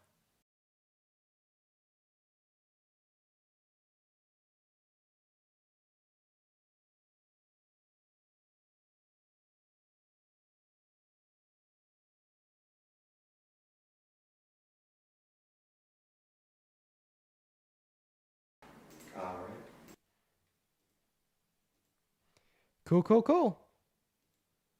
Phenomenal. Look at that. We are all back in action and ready to go live. We're going to go ahead and plug back in and get back on live right now. We have already hit the button to go live on the main. Yo, Sid! Thank you so much for the $100 super chat over on YouTube. Oh my gosh, thank you, Sid. That is crazy. 1,000 W's for Sid, 1,000 W's for Sid. That is nuts. Thank you, Sid, for the $100 donation to start off the stream. Thank you, Sid. Then also Toxic with the $5 and Tiana with a 1, guys. Thank you so much. Welcome in everybody that's tuning in on TikTok. It is so good to see and hear from every single one of you guys. We got a ban on the DNC Dean account. Honestly, I bet that we all knew that one was coming. And here we are. So if you're tuning in on the TikTok stream, welcome in, you guys. Make sure that we're double tapping. All right. Yo, James, thank you for the $10 over on YouTube Super Chat, and Envy with the $10 as well. Shout out to James and Envy. Awesome. So for the first 1,000 people joining us over here on TikTok, you guys, make sure that we are double tapping away on that phone screen. Let's try to get this live to send out to a handful of people. Also, make sure that you're sharing this live out with a couple friends, copying that link if you don't have any friends to share it with, and spamming that comment section while also hopping in that queue if you voted for Trump. So we did get taken down on the DNC account. We got a week ban for violent behaviors. I don't know if we're going to get that account back because we kind of were. Looks like we just got another day ban. Oh, wow. Okay, so the ban reason was personal information. We are committed to making sure that any personal information shared intentionally or accidentally on TikTok doesn't lead to harm. Wow, I literally fulfilled that guideline violation to a T. I literally could not have better violated the community guidelines. That is literally so justified. There wasn't like anything I could have done or said differently to not fulfill that guidelines violation, as I was literally sharing personal information that could have led to harm. And that was exactly the way that the conversation was framed. I am not upset about that TikTok ban. Fair enough. Now, we are going to go ahead and hop into the debate. So if you are in the TikTok live, guys, go ahead and hop in that queue for me if you voted for Trump, and we will get you up here for a debate. We already have a handful of people in the queue. Let's go and load up that first guest of the night, Dylan. So here we go, everybody. What's going on, Dylan? How old are you?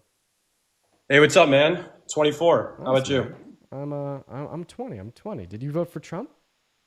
Yes, voted for Trump. Nice. Why so? Largely economic policy. Really? Tell me why you thought that Trump's economic policy was better than Kamala Harris's. Sure. So I think both logically and empirically, Trump's economic... Wait, it says live paused? I know, I just had to type a code in. Please continue to speak. Oh, you're good. Yeah, I think logically and empirically, Trump's economic policies would be disproportionately better for the economy. And I know you like to sort of contend with the idea that they wouldn't... Can you tell me why? Yeah, sure. So I think empirically, right, a better comparative analysis is looking at the first 3 years of the Trump administration rather than like the first 2 months of this current administration. I think his ideas and policies are a lot more similar, if not identical. So for example, right, we saw like historically low unemployment. I think unemployment was like 3.5%, the lowest in 50 years. I think we saw like a massive market boom, strong GDP growth, enormously large wage increases, particularly for the lowest 10% of workers. The median household income rose to the highest and fastest level in recorded history. So I think just empirically it's incredible, and logically I agree with the vast majority of them as well. Sweet. So what policies did Donald Trump influence to get passed that led to massive GDP boosts and low levels of unemployment? Yeah, so typically it's anything associated with a tighter labor market. So like tax cuts, general deregulation across most businesses. So it's tax cuts and deregulation? Those are some examples, yeah. Well, let's first talk about his tax cuts. So sure. What GDP increase per year did his tax cuts lead to? I think it was about 3% annually in the first administration. False. All right. We have a source. It's called the Economic Impacts of the 2017 Tax Reform Bill, written by 2 Harvard economists, one right-leaning, one left-leaning, so it's bipartisan. Right. And this study indicated that it only led to a 0.02% increase in our GDP year by year, which is equivalent to around $20 billion. So no, the Tax But Cuts and that's not Jobs Act true. did not lead to No, great GDP increases. I have a GDP chart right in front of me. It says it increased by about 2.5%.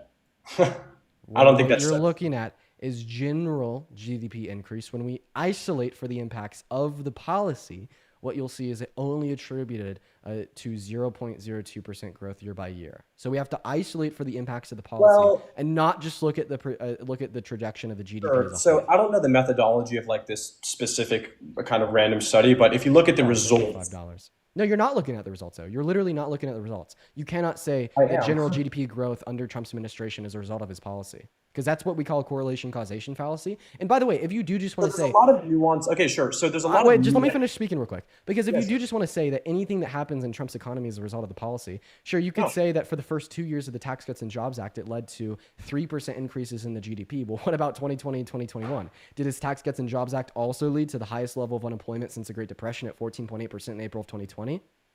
Right. Well, his policy wasn't to have COVID, right? That's sort of like a health crisis that shocked the entire world. I think a real comparative analysis is sort of comparing his initial policy intentions versus like a Biden-Harris administration under normal conditions. So I don't think we should actually like look at COVID. But second and more Right, important, but we shouldn't look at external variables that are influencing the trajectory of the well, there's economy always outside going of to their be policy, there's right? always going to be external variables. Right, but we need to isolate for those external variables Well, I don't know the by running methodology of the studies to study. identify the impacts of the policy itself. So that's why I am arguing that Donald Trump's tax cuts were not effective and were a bad investment, because when we isolate for external variables, we can identify that they led to very marginal GDP growth. And you are merely just looking at the overall macroeconomic trends in the economy during his term, which is a correlation causation fallacy. And if you want to contend with the results of the study that I indicated to you, please give me another study that isolates for external variables that indicate that the Tax Cuts and Jobs Act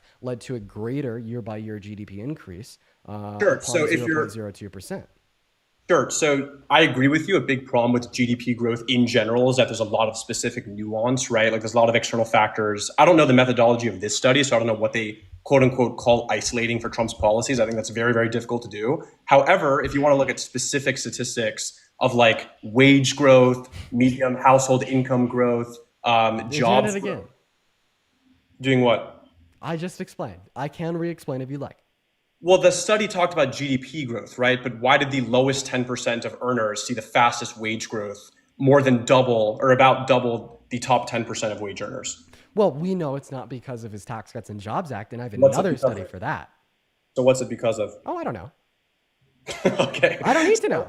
I literally don't need to know. But Because then you're smart, if I can you're isolate smarter than that the that, right, tax though, cuts right? and well, exactly. I am smarter than that, and that's why I know that I don't need to know what caused the trajectory of So what is the study macroeconomic indicators under his administration, as What's long the as I study can isolating? rule out the causal impact being his policy. So what's the study isolating? Of course. So the study isolating for GDP growth would be the one that I provided to you by 2 Harvard economic professors. And then the study isolating that Donald Trump's Tax Cuts and Jobs Act did not lead to reinvestment what of policies additional are funds those? owned by, owned by the top 1% down to low and middle class Americans to garner higher wages, would be a Brookings study that indicated that the Tax Cuts and Jobs Act led to no new macro level business investment, meaning that the So Tax what Cuts and did, Jobs is my Act did not incentivize employers to pay their employees more. So what did that is my question. Like what did the study actually isolate from a policy perspective? It isolated for the impacts of the Tax Cuts and Jobs Act? So you're saying that Trump's specific policies didn't lead to the results under his administration. So what did the study conclude actually did? The study wasn't evaluating what was like indicating results under his administration. It was evaluating the impact of his policy. But what are they isolating? Like isolating for the impacts of his policies. I've already said 4 in theory, the methodology, so the way that study would work, right, is a bunch of things go on, and then they isolate like 4 out of those 10 things and say that these are specific to Trump, and these didn't achieve X, Y, Z results. No, So what were the other things in the study? No. So the study looked at the Tax Cuts and Jobs Act, and it indicated how much economic growth was a result of the Tax Cuts and Jobs Act, insofar as how the policy was implemented and what it changed and what growth transpired as a result of said change. Okay, so what's the warrant behind that? What's a warrant behind that? 32 pages of methodology. Would you like But to you read don't it for even know what the yourself? methodology is. I'm very familiar with the studies. I've read it, and I'd love to share So it with you. what do they attribute the actual results being then? They attribute 0.02% GDP growth No, to no, the no. I'm Tax Cuts saying, and Jobs Act. what do they attribute leading to those results? If they're saying that Trump's I just told you the Tax Cuts and Jobs Act is what they attributed to leading to the result of 0.02% GDP growth. How many times do I need to repeat myself for you to hear it? Here's what you're not understanding, right? Maybe I'm not making myself clear. So you're saying that there's 3% GDP growth, right? Yeah. That happened holistically for a wide variety of reasons, Yeah. but only Trump policies are for that very small number that you mentioned. So what Yeah, because accounted that's for what the they difference? isolated for. So what accounted for the difference between the 3% and the 0.08% or whatever the number was? I don't know. Okay, so then I don't need to Okay, know. so I would I argue mean, like that- typically I would what argue we it makes just a saw, lot more like, sense. I mean, we could isolate for like policy prior to Trump's administration, such as economic policy passed under like Obama, Bush, and prior. And we Okay, saw so the how about a continuance of logic- the same economic trends continue under the beginning of Donald Trump's administration, as that we saw at the end of Biden's. But the So why reason does why, one second, logically I want to not- reiterate why my answer saying I don't know what caused other GDP growth apart from the Tax Cuts and Jobs Act is a valid response. Can I tell you why that was a valid response? But just really quickly, I No, don't no, think no, that- no, no, no, no, no, no, no, because you keep trying to shit on my response of I don't know what caused the other I economic think it's a pretty growth. funny response. I think it's a very valid response. Can I explain to you why? Yeah, go ahead. Because all that I need to counter was your claim that Donald Trump's Tax Cuts and Jobs Act led to a 3% increase in our GDP year by year. Would you agree there? No. Wait. So you're saying I need to counter something other than the claim that you made insofar as why Donald Trump was a better If you don't presidential have- candidate? What? So here's the thing, right? So Wait. let me give you- How? Wait. I thought that Let you me were going to explain agree with to an that. analogy. Let me explain with an Wait. analogy. No. You make the claim that Donald Trump's Tax Cuts and Jobs Act leads to a 3% year-by-year increase in our GDP. If I could prove that claim wrong, I don't say I've that. It's not a invalidated your linear argument, tra- right? It's not a perfectly linear trajectory, is my point. Just answer my question. If I could prove the claim that the Tax Cuts and Jobs Act led to a 3% increase in our in the GDP year by year, I've invalidated your position Means that it the not Tax lead? Cuts and Jobs Act led to a 3% increase year by year, right? Oh yeah, but yeah, of course. Okay, can I continue now? Yeah, go ahead. Okay. So all I need to do to prove that claim wrong is indicate that the Tax Cuts and Jobs Act led to some GDP increase other than 3% and give you substantial evidence in doing so. That's all I need to do to prove Yes, your claim but wrong, you need to right? be able to logically articulate why that's the case, besides just saying that there's like a long methodology of some study that I'm just very unfamiliar with. I think that during the course of someone's presidency, it makes more sense to actually assess what happened during that presidency rather than using some like random isolated study that attempts to isolate for that. I disagree. Because if we just want to say that it makes more sense to accept correlation causation fallacies and how we feel compared to indicating evidence to isolate for the impacts of his policy, well, then I could just say that Donald Trump is responsible for the pandemic. No, because that assumes that everything is binary, right? I agree there's external factors. I'm asking you what those other external factors are. Wait. I have a question. During If you COVID- agree, okay, look, if you if you agree that external factors can impact how things occur, Yes, of occur course. in an economy, how do you know that no external variables impacted economic growth under I never Trump's said that term there's. prior to COVID? I never said there's no external. Yes, you did. variables. Yes, you did. No, I yes. didn't. Yes. Listen. When you said that Donald Trump's Tax Cuts and Jobs Act is responsible for 100% I never said 100%. Wait, so I then never how do you said know that it indicated a 3% growth in our Because GDP year by year? Because I'm giving you a very, very clear reason why the unemployment rate and all of the harmful negative harms during the time period of COVID, or during the time period of the latter portion of Trump's presidency, is not because of his policies. It's because of COVID. I'm giving you an alternative, right? No, I'm You're not speaking giving before me an COVID. I'm alternative speaking about for GDP why it growth. wasn't. I'm speaking about GDP growth prior to COVID. Okay. How do you Yes, know I'm that the saying Tax Cuts and log- Jobs? Listen to me. How do you know that the Tax Cuts and Jobs Act is responsible for 100% of economic growth in Donald Trump's economy prior to COVID?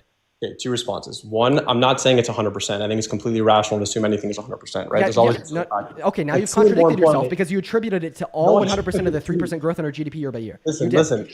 I don't think you're really understanding what I'm saying, okay? So I'll try to make it super simple. So during the course of the Trump presidency, I'm saying great GDP growth in the first half or whatever, not 100% due to Trump's presidency, but I think a large portion of it was. Okay, how do you know that?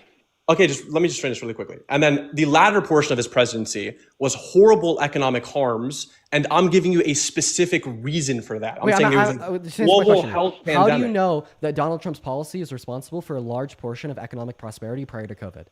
because we could look at specific policies he passed, like deregulating certain businesses, like investing in energy infrastructure, like cutting taxes, which I would argue logically would lead to higher corporate profits, which leads to A, more investment in business, B, more investment in the economy, and C, probably hiring more people because there's a tighter labor market. Okay, and the issue with your argument is that we have evidence to indicate that that's not true, and that after the introduction of Donald Trump's Tax Cuts and Jobs Act, we have a Brookings study that indicate that it led to no new macro-level business investment. That is the issue with your argument, is that you are assuming correlation causation fallacy. I'm not, and I explained why I'm not. The equivalent of your position is quite literally saying because more people eat ice cream during the summertime and more people murder, that eating ice cream leads to higher levels of murder. You're finding a way to describe a correlation causation fallacy using incredibly big words and kind rhetoric. Okay, but at the end of the day, because you do not have any evidence or studies to indicate the isolated effects of his policy, and I have studies and evidence to indicate the isolated effects of his policy, you are incredibly less likely to be correct compared to me. All that I want to ask you for is for one study that would indicate, isolating for external variables, that the Tax Cuts and Jobs Act led to 3% GDP growth per year. Here's the issue with asking for random studies, right? In a typical debate round, both sides are going to have a ton of evidence on both sides, right? So that's why it's important to debate the warrants and the logic behind why something happens. Do you have a reason logically why Donald Trump's policies would be bad for the economy as opposed to just mentioning a random study that I've never heard of in my life? Oh, sure. I have arguments why his policy is bad for the economy. I would love to hear them so we can actually engage in a conversation as opposed to just shooting out statistics. And I would love to give you my arguments that Donald Trump's policy is bad for the economy after you justify your position that his policy was good for the economy. How come you want to shift the burden of proof insofar as the suggestion of a claim as soon as I am able to amply provide everybody watching our conversation good reason to believe that you are operating your position off of a correlation causation fallacy? The only thing you provided are two random studies that I've never heard of, as opposed to me showing you logically why these policies are going to result in the consequences that we actually saw. Right? I dispute that. You did not show how they logically imply these. Yes, conclusions. I did. No. Just allow me to finish. You just said that they logically entail these conclusions, and your evidence was after this policy was signed into law, we saw these things occur, indicating the correlation causation fallacy. You understand that I could literally use the same don't interrupt me. I could use the same assumed logic that you are offering to me to say, well, after Biden and Harris were inaugurated and they gained control over the executive branch of our economy, we saw that unemployment went from 6% over time to 3.4%, the lowest level of unemployment in our economy in the last 50 years. After Biden and Harris gained office, and after the economic turmoils of bad GDP growth onset by COVID, we saw the highest level of GDP growth and the quickest reduction of inflation compared to any other country in the G7. After Biden and Harris's inauguration, we saw all-time highs on the Dow Jones, all-time highs in the S&P 500, and great economic prosperity insofar as the growth of our domestic stock markets. And that is the equivalent to your position that you could very validly dispute, because I'm not giving you any good reason to address or to assume that their policy is indicating these conclusions. So I am asking you to now provide me a study that isolated for the impacts of the Tax Cuts and Jobs Act and saw that they entailed 3% GDP growth year by year. Dylan, with a simple yes or no, can you or I know you want to no. This question is that simple. How can you say that it's not that simple when you don't even know what the question is? You're going to ask me if I have some random study. In a simple yes or no, can you or can you not provide me with a study done by an Institute of Economics and Taxation that would attribute 3% year-by-year GDP growth to Donald Trump's Tax Cuts and Jobs Act? The Bureau of Labor Statistics said that immediately after Trump's plan, real median household income reached a record high, right? That is important for us to see because I'm not looking at specific methodologies. You did not answer my question. I just told you, I don't know any studies of different institutes. So I do just want to clarify. Your answer is no, right? Your answer is no, right? So you're saying it's more important to look at the Brookings Institute than the Bureau of Labor Statistics? Absolutely, because the Bureau of Labor Statistics doesn't indicate as a causal relation between a policy and the They're more outcome of likely to be employment rates. impartial, It just though. tells us what the employment rates are at any given point. This is literally like saying, should we look at That's a why study we should insofar as debate how logically. poverty induces higher murder rates instead of eating ice cream, or should we just look at a correlation of how That's many why we people eat debate the ice cream warrants compared to how many logically. people eat murder in the summertime? That's why I think- Absolutely, it's more important No, to look at that's- studies in which would isolate for the impact of economic policy compared to general labor statistics I under the can't term. comment on a study that I don't know about is my point. I can go on Google and find some random study that said his policies were amazing. That's why I want to hear So please your do it. logical Please do it. Please do it. Please do it.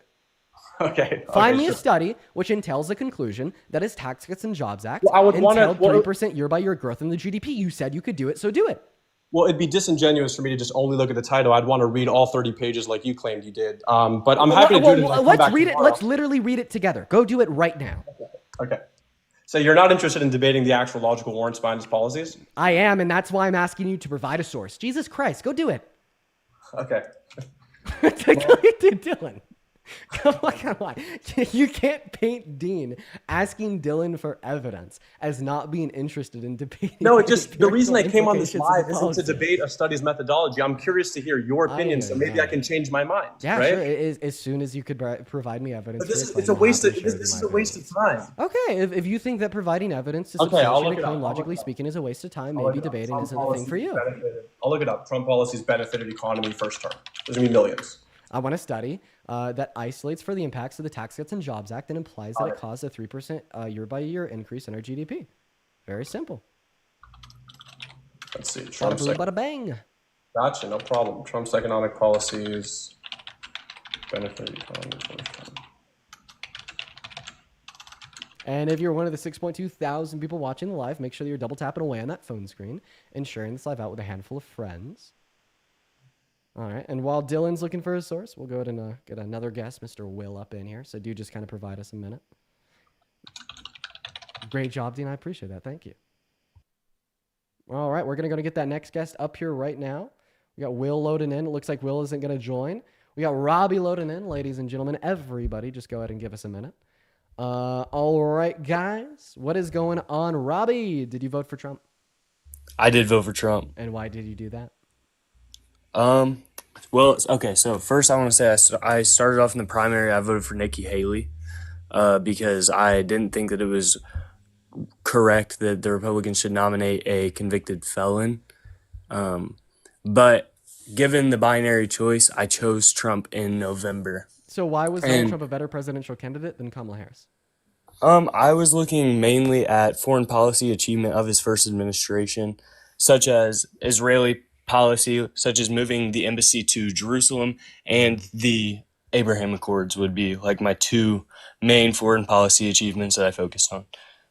The exclusion of Palestine for the Abraham Accords can be attributed insofar as a large reason for increased levels of volatility between Palestine and Israel. So I don't see that as much of a success. Okay, well, And I then- actually, and then, I would say and that then I'd also like to ask, do you support Donald Trump because of his pro-Israel positions today? I would not say as much today, but at the time of the election, knowing what I knew at that time, that's why I chose him. You know what I'm saying? Okay, so do you regret your vote today? I do not. Okay, look, here's the deal. I'm still pro-Israel today, but Do you I would support be Trump Gaza? I think that, okay, so here's what I think about Gaza. I think that the Middle East has been completely thought incorrectly about for Got some studies too being long. done. Perfect. 1 second, Dylan. Let Robbie tell me if he supports Trump Gaza. All right, man. So I think that the Middle East has been thought about incorrectly for too long. No, I I'm asked. not against trying something new. I'm just asking you if you support or don't support Trump Gaza.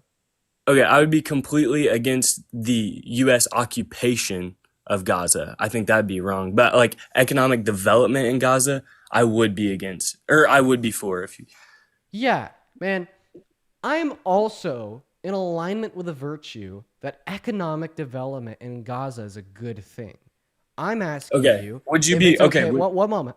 I'm asking Okay, you go ahead, if sorry. you support Donald Trump's plan to ethnically cleanse 2 million Palestinians off the Gaza Strip, steal it from them, and then level it and build a Riviera. Okay, when it comes to forcefully removing them, I would be against that. The actual removal of Hamas, I am definitely not against. I think Hamas is evil, and I think they've proved that every single turn, Oh, every wait, step of the way. wait. Do you think Hamas is evil because they've like killed innocent people, committed war crimes? Yeah, and I'm Okay, also so ready to would admit you that be the okay? IDF has done that as well. So Like yeah, are I'm you not, okay with the I'm removal not of the above that. You know what I'm saying? You led me into my next point. Are you okay with the removal of the IDF?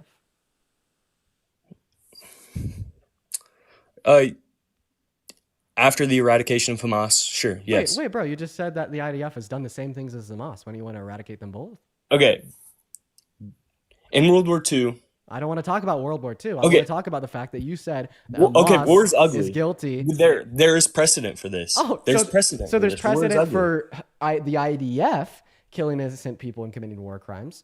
Why is there not precedent for Hamas killing innocent people and committing war crimes? Okay, when you cross a border and kill 2,000 innocent people overnight, unprovoked, that is far worse. That started the war, you know, and then Okay. In so- World War II, so, I mean, in for- World War II, was for- England for- wrong for- for first of all- bombing for- Dresden? First of all, I do just want to clarify. If you think that there's 2,000 individuals that died, I just think that may be just statistically wrong. Okay. And then Why do and you then think that? And then second of all, let me make. Why do you think that? Let me make my 2 points because I'm pretty Okay. sure it was like closer to what, like 1,200. Okay. And then second of all, you said that this started conflict between Israel and in Palestine, which is just also historically wrong. And then third of all, you're basically saying that it's okay and there's precedent that exists for the IDF to commit war crimes and to kill innocent people because Hamas also did it? I mean, ideologically, if everything that you're saying is true, wouldn't this mean that you just support the removal of both Hamas and the IDF? Correct. Yes, that is literally Okay. like I would be perfectly fine with that. Like Okay, so like I think every single member of Hamas should be removed. I think they're evil, and but I'm also not above saying that what the IDF is doing is wrong. Can you agree? In killing civilians? Can you But- agree that the IDF is currently in control of Israel? Wait, that they're currently in control of Israel? Yeah, holds the power over the state. Sure. So then you're not pro-Israel as an organization that you think should be eradicated is in control of Israel. No. Dude, this is like saying that you were pro-Germany during World War II, even No, though it's not. the governing That's- power was something that has killed innocent people and committed war crimes. Like if you were to Okay. say, like I have a Okay. question. If somebody said that they were pro-Germany in World War II, would you assume that they're a Nazi because the Nazis governed Germany during World War II? Was Japan Answer my question. wrong? Answer my question. If somebody said that they were pro-Germany during World War II, would you assume they're a Nazi because the Yes. Nazi was Yes. the governing body in Germany Yes. at the time? Okay. So if Yes. somebody said that they're pro-Israel today, you'd assume that they're pro-IDF because the IDF is in control of Israel right now, right? Yes, but I. But you don't clarified that you're anti-IDF and you think that they shouldn't exist. And I did not if say that being they shouldn't pro-Israel exist. necessitates I said I think that you're what they're also doing is wrong in the pro-IDF, Gaza that Strip. means that you're not pro-Israel because you're anti-IDF. That's incorrect. Like I just said that. All right, man. Were we wrong to drop the atomic bomb in Japan in World War II? Yes. You do think so? Yeah. Okay.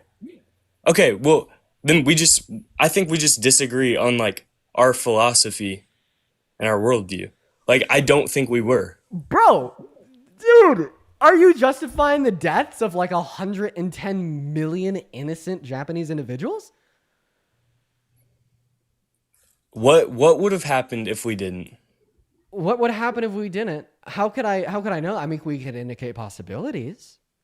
Yeah. What do you think were possibilities that could have happened? I don't know if I'm educated enough to like go through them thoroughly. But I could also say here, like, well, I mean, yeah, no, I think I'm okay with saying that I don't want to give an opinion on something that I don't know enough about to hold an opinion. Okay. I don't know enough to hold an opinion That's fair. on the That's other fair. possibilities, but I do know Okay. enough to disagree with the unprovoked death of 110,000 innocent Japanese citizens. Okay, man. You know? Yeah, that's fair. Yeah. All right. Well, is there anything else that you want to go over? No, I'm good, man. Thank you. All right. Have a good one, Robbie. Yeah, you too. Yep. All right. Dylan. You What's been up? on pause there for a little bit. You said that you found me an economic study that isolates for external variables and demonstrates that the Tax Cuts and Jobs Act signed into law by Trump during his first administration led to a 3% increase in our GDP year by year. Let's. It was about between 2.5% and 3%. I didn't read the detailed methodology, so I won't say it with 100% conviction, but found a few. We'll look through it together. What's the name of the study? Sure. The Economic Policy Institute and the AP found 2.7% GDP growth under Trump's first term. The Congressional Budget Office, the Joint Economic Committee, all of them found sort of similar levels of GDP growth under Trump. But again, Dylan. Yeah. I'd give you 10 minutes and a set out goal, and you come back to me with with the statement Budget that Office? under Donald Trump's first term, there was a 2.7% increase in the GDP. Sorry, repeat that? You're coming back to me with the same claim that you were making before. Yes, that Trump's policies are good for the economy. No. You came back to me with evidence that there was 2.7% GDP growth in America during Donald Trump's first administration. Yeah, that's fine. Yep. What did I ask you for, Dylan? Study. That did what? Said what you just said. Dylan, I gotta kick you for this. Oh, you're talking about isolating? Yeah, I didn't read specific methodology. I would need more time to do that. I can't read 32 pages in 5 minutes. Wait, but the conclusion of these studies indicates that they didn't isolate for external variables because they just said there was 2.7%. Because you can't isolate how can you possibly isolate for external variables?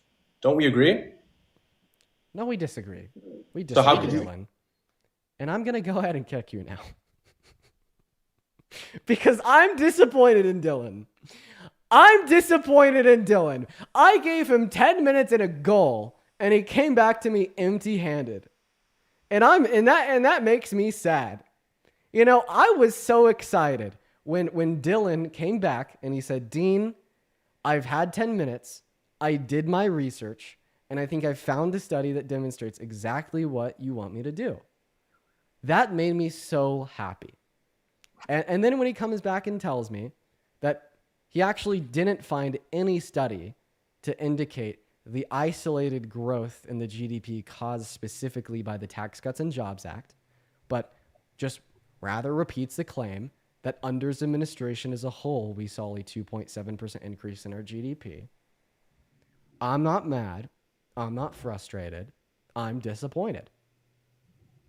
And by the way, guys, it's embarrassing to put a DNL in the chat for this one because it tells me that you cannot distinguish between overall GDP growth and an impact of policy. And that makes me a little sad for you guys too. So for everybody spamming WDean in the chat, I want you guys to be very kind to the people that are spamming LDeans in the chat. It should make us all sad in the American education system. What is up, Mike? How old are you? I'm 18. You're 18. What year were you born in? 2006. Awesome. And why is that? Oh, why is that? Why were you born in 2000? Jesus Christ. Okay. Did you vote for Trump? I was wondering if I could tell you something about the Japan thing. Well, preferably not. I'd preferably just. I'll make it really short. But if not, I want to talk to people that voted for Trump. I do appreciate you for coming up. Okay. Somebody in the chat on YouTube says, "You're really smug today. It's disgraceful." So how do I communicate like my intentions without coming off smug? Like, I understand a little sassiness. You know, that's me, man. A little sassiness is me. I don't want to be smug though. So how do I indicate what I want to say without being smug? All right. What's up, Ryan? Did you vote for Trump? I did. All right. Why is that?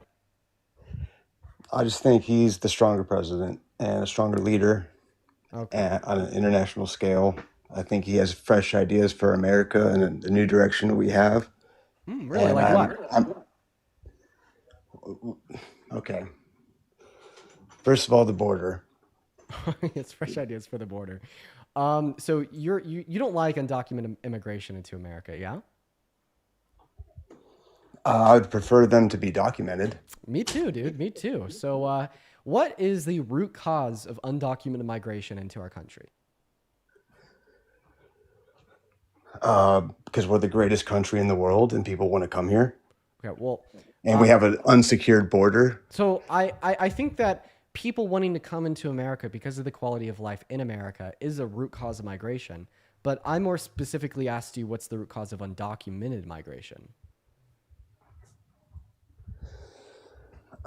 Because people don't want to get verified. I don't. Okay, we're actually getting somewhere. People don't want to go through the legal processes.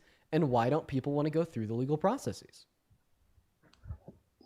Just like any, because people break the law all the time. There's No. yes. No. You're saying people don't break the law all the time? I'm saying that this idea that people break the law all the time isn't why individuals don't want to go through the legal documented forms of migration. Obviously, undocumented migration into America is not preferable, right? What- Can we assume what- that any rational migrant that wants to come to America for a higher quality of life to work and provide for them and their family doesn't just enter into the country with the use of undocumented means for fun, because that makes them accept lower wages on average due to less brokering power, as well as it has placed them under very high forms of scrutiny from individuals in position of power. Can we agree there? So obviously they're not just entering in with the use of undocumented means for fun. So why don't they want to go through the legal means of migration? Probably because a lot of them feel like they won't get accepted. And why is that? I don't know. Everyone has their own reasons. I don't know what ties they have and what I could tell you. background. Oh, well, no, ties and background of criminal behavior and violent crime is not what causes the vast majority of individuals to enter into our country with the use of undocumented means. And the reason we know that is because undocumented migrants in America are significantly less likely than the average US born citizen to commit violent crimes. And if prior violent offenses was the main incentive for undocumented entry, when prior violent offenders are significantly more likely to commit a follow-up violent offense, we would not expect that statistic to be the case. The reason why individuals migrate into America with the use of undocumented means compared to legal ones is because the legal means of entry take too long. Literally, they just take too long. They're too hard. They're too tough. And it is so incredibly difficult to do so. And the reason that the legal means of migration take too long, they're too hard, they're too tough, is because they've been neglected by our government for all of modern American history. So if Donald Trump is going to come at the processes of immigration into America with a new approach that's actually going to fix things, this means that we'd expect Donald Trump to have a long-term solution to reduce undocumented migration by fixing these issues that I've pointed out with the legal means of entry. So what is Donald Trump's solution for the issues with legal means of migration? I don't think there's that big of an issue that you're trying to make it out to be. There is a legal way to come into this country. We cannot have an open flow of unlimited migrants coming into this country. And the way that people have a fair process of getting in here is through the legal order of the legal process that we have. I don't care about the reasons why they don't want to do it. If they don't want to skip the line in front of the people that are doing it the right way. I have plenty of friends that were originally migrants and their parents were migrants, and they came in the right way. And they don't think it's fair that people just get to skip the line. I think that this is propaganda. It's not propaganda. You can't. It's my best friend. His dad migrated here from Afghanistan. The reason I think this is propaganda is because you tell us that you care about undocumented entry into our country, and you really criticize migrants that do so, but then you never want to address the cause of I didn't undocumented say I migration cared in the about first place.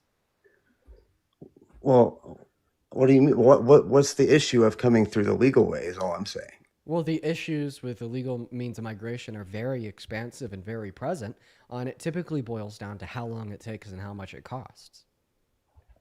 And why should anybody that is not from America just be able to get to waltz in unchecked, unverified, and get to skip the line in front of the people that are doing it the legal way?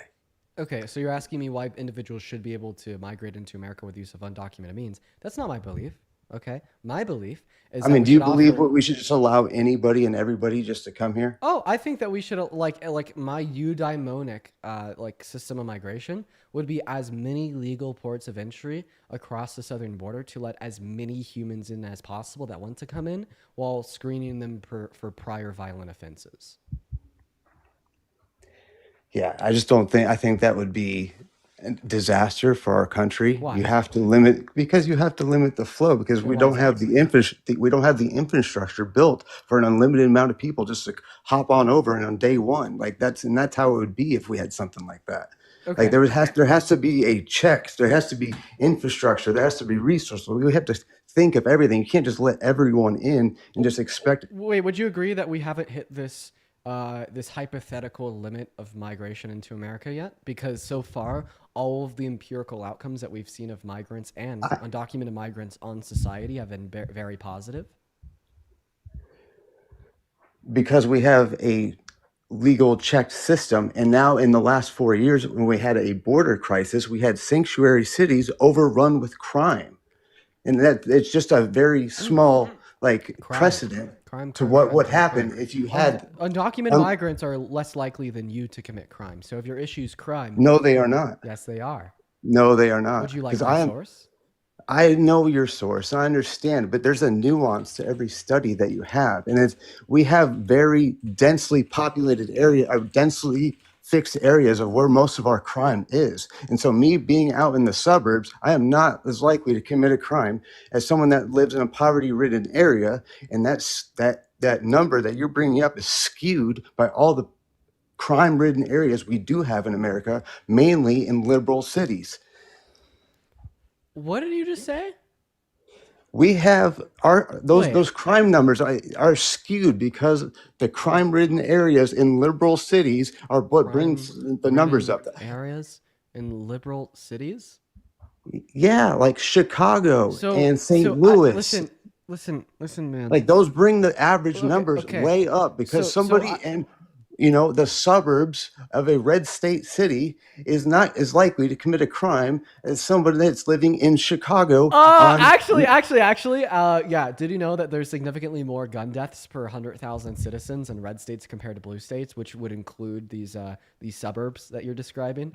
Isn't that funny? I think that's a result of Republican policy to not restrict gun ownership and control. My source for that would be, Everytown Gun Research. Pretty interesting. We see a perfect correlation between a state, how much gun control it has, and how much gun deaths they have per 100,000 residents. All right, let's look at violent crimes. Let's look at burglaries. Let's look at arsons, thefts. Like, let's look at those numbers as well then. Yeah. So typically, I mean, any side can bring up a study to back their viewpoint. Like you can always bring up these studies. I can bring up studies too. I can bring up statistics that support my side as well. Well, I don't even understand what your side is, because the only claim that I made is that in America, U.S.-born citizens are over 2 times more likely to be arrested for violent crimes, 2.5 times more likely to be arrested for DRUG crimes, and over 4 times more likely to be arrested for property crimes when contrasted with undocumented migrants. Yeah, but when it's 10% that's committing 10% of the population is committing over 50% of the crime, that's bringing up the average number. Whoa. Those are approximate numbers. Wow. What I'm saying is like Whoa. Okay, I got some hints of this earlier when you were saying your inner cities and your suburbs, but now holy shit. Okay, real quick, Nazi. What do you mean by 10% of our society commits 50% of crimes? I'm talking about the gang-ridden areas. No. What 10% of people? What 10% are you talking about? I never made a claim about 10% of people. I haven't called you any names. I'm just talking to you with facts. You're going to bring up personal insults. That shows me that I'm winning. Whoa, you're right. I'm sorry. It slipped out. Won't happen again. Just tell me, what 10% of people are you talking about? I'm not talking about any specific 10%. I'm just talking about What do the you? the suburb areas. So you're not referring to like the very common racist trope that 13 or 10% of American citizens. Well, which would 13 be- and 10 are which different. would be so I didn't, which I would didn't be say that, did which I? would be which would be You which would want be me black to go individuals in there, America committing. but I never 50% went of anywhere crimes? there. You're trying to connect dots that aren't Okay, there. well, if brother. you're- I'm if not you're- bringing up any racial studies. Okay. Well, if you're not just trying to dog whistle racism, who comprises this 10% of the individuals that commit apparently commit 50% of the crimes? The poverty-stricken cities, usually in liberal states, like St. Louis, Chicago, Cleveland. So what's the demographic? Just individuals in poverty? I mean, brother, it's neighborhoods. You can go onto a map and you can check it out with a heat map, and it's going to show you where all the Okay, just answer my. Who's the 10% of people that commit 50% of crimes, please? whoever lives in those neighborhoods. Okay, They could be whoever white, brown, lives black. in It these doesn't neighborhoods? matter. But whoever lives in those gang-ridden neighborhoods where gang and crime you're runs saying that- rampant, so you're that's saying- who the 10% I'm talking So you're about. saying that 10% of Americans live in gang-ridden neighborhoods? Bro, I'm not bringing a specific exact number. It's an approximation. Yeah, you did. You did say It's 10% but commits 50%. yeah, of crimes. it's an approximate number. I'm saying that in a general way. It's not exactly 10%. I don't know. Are but you I'm saying that I'm individuals guesstimating. are more likely to commit crimes the less money they have? It depends on the culture of what they're around, I suppose. And yeah, poverty does have something to do with it. I would guess. Okay, and wait. So, like, first, I do want to say that poverty is inevitably right the crux issue of vast majority of crimes. But you said something else there. You said culture. What culture? Gang culture. Tribalism. Wait. What's gang culture? Are you talking about the gang culture we see in the White House right now with MAGA? Is that what you're talking about? Or are you talking about something else? I mean, I didn't say anything about MAGA. It's a completely different Well, story. I mean, that's the only widespread tribalistic gang culture in America today is MAGA. Okay, I just see it as a so political what strategy. Widespread tribalistic gang It culture? was are you great talking marketing, is what it is. He's a businessman. He used a genius marketing idea, So and he turned it into a political I have a strategy. question. The fact that you're trying to I compare want that you to to tell me. gangs like I want you to tell Bloods me. and Crips and What- MS-13 is crazy. What tribalistic quote unquote gang culture are you referencing? Bro, I'm not an expert on them. Brother, Oh but wow! Look at that. The Bloods, the Crips. That's That's the Bloods W and the you're gonna Crips. take. That's crazy. Everybody knows that there's gang culture. Bloods, Crips, MS-13, anything. I don't know. Aryan Brotherhoods, like all these gang cultures. That is what I'm talking about. That's the 10% I'm talking about. Okay, yeah. Could you give me a study just to show what you're saying is true? A source maybe that 50% of our crimes are caused by quote unquote Bloods and Crips? We could look at the urban dynamics of where the crimes I don't want to. from. I just want to Well, I see mean, this fact reiterated elsewhere, please. So you don't agree that a majority of our crime happens in urban cities and specific neighborhoods?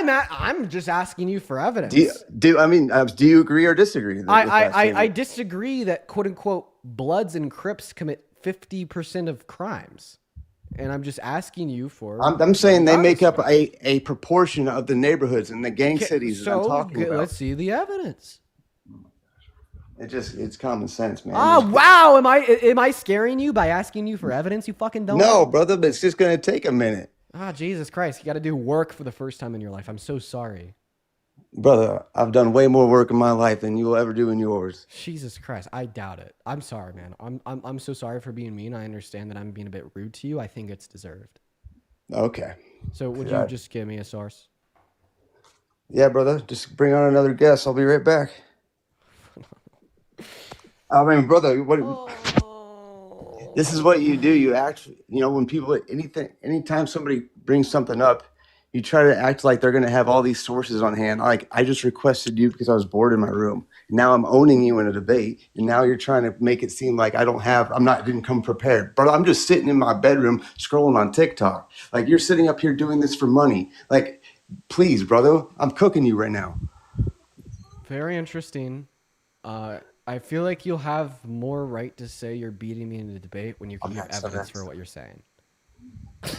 Come on. There's like 8,000 people. Zach, thank you so much for the $50 super chat over on YouTube. I appreciate you for the love, Zach. Let's see, like 500 W Zachs down below in that comment section. Zach says, who cares how much extra cash in your account negates SA fascism in line? I'm guessing that was from a while ago and I just didn't say it. Thank you so much for the love, Zach. Everyone show some love to Zach. Also, Sunny Flower with a $50 super chat says, good stuff, Dean. Thank you and your team for tackling this nonsense. Yeah, holy shit, Sunny. We're having a rough day today. This will be a very interesting VOD to look back on. But I do appreciate you for the $50 super chat. Everyone, please show some love to Sunny. Then also Stefani with the $2. Thank you so much. Ashley with the $5 and Briz with the $2. If you're watching the live and you do want to support me, you could support me over on PayPal, which you can find in the link tree in the bio, or on Venmo, which is also in the link tree in the bio if you're watching on TikTok. And if you're watching on YouTube, you could support me through Super Chat or Venmo and PayPal, which are in the pinned message. And what is up, Steven? Did you vote for Trump? Hey, what's going on, man? I did vote for Trump. And why is that? Thank you for the motorcycle. I appreciate that. I voted for Trump because I have no critical thinking skills, and I'm a dumbass. And, I thought it was... Get the hell out of here. Get the hell out of here. Beat it, bud. Hit the road. Hit the road. We're going to get that next guest up here. Hit that road. Let's see here. Savannah, thank you so much for the, let's see here, $20 donation on Venmo from 32 minutes ago. I hope you're still in here. Savannah says, I'm debating Andrew Wilson on Tuesday. Any advice on how to win a debate against Andrew Wilson? The best way to win a debate against Andrew Wilson is to not debate Andrew Wilson, because no matter, the argument that you give, you'll come out in a least happy mood than you had when you went into it, because of how absolutely insufferable communicating with a guy is. Michelle, thank you so much for the $50 donation over on Venmo. At least 500 W's for Michelle in that live comment section. Thank you so much.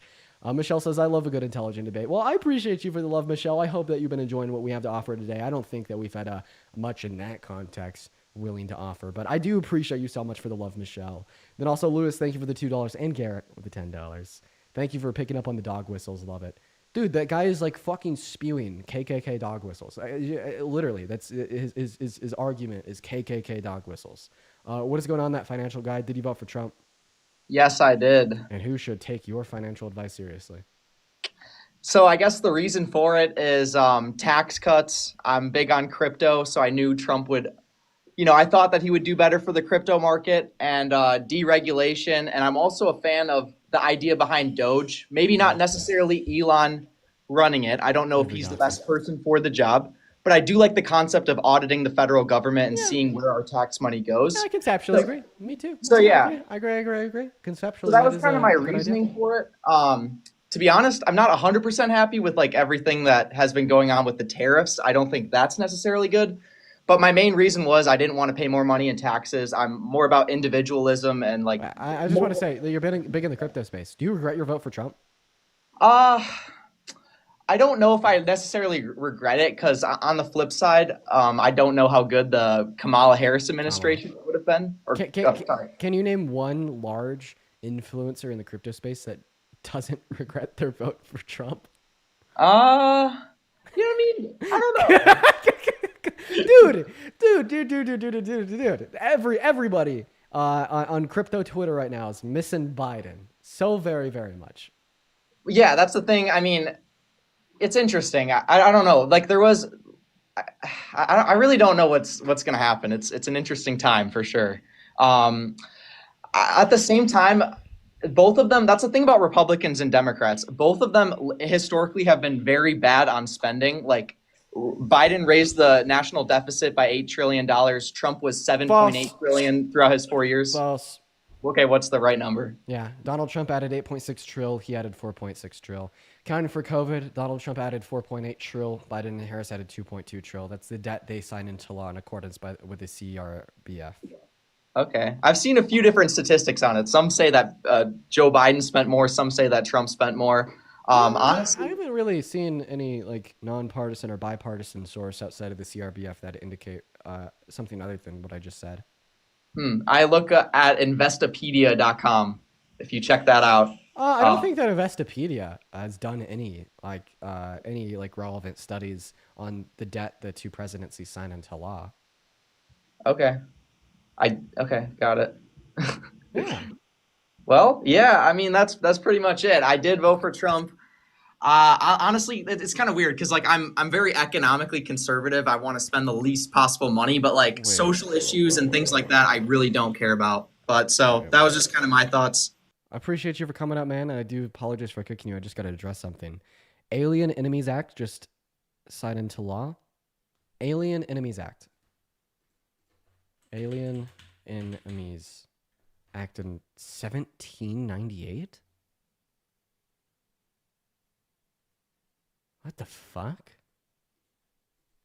The Alien Enemies Act explained. Let's read through what the Alien Enemies Act is real quick.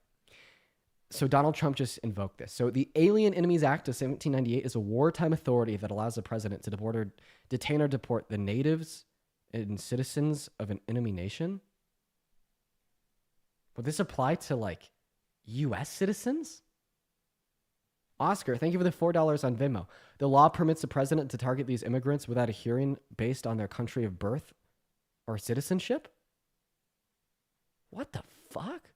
Although the law was enacted to prevent foreign espionage and sabotage in wartime, it can be and has been wielded against immigrants who have done nothing wrong. Oh. Under what conditions can the president invoke the Alien Enemies Act? The president may invoke the Alien Enemies Act in times of declared war or when a foreign government threatens or undertakes an invasion. The Constitution gives Congress, not the president, the power to declare war, so the president must wait for democratic... Okay, so our country hasn't declared war. So under what president is he invoking it?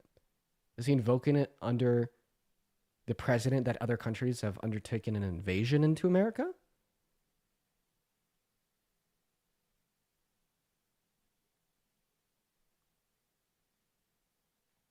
Yeah. Threat of war? Yemen? Yeah, I saw earlier. Apparently you bombed... Bro. Oh my god. Okay, wait. Okay, so we know what the Alien Enemies Act is. That's fucking crazy, okay? Because from what I'm reading so far, this doesn't apply to undocumented migrants. This applies to citizens, legal residents that were born in other countries or that just have dual citizenship. Trump enacts Alien. Let's read about this real quick. Okay. We're going to go to NPR.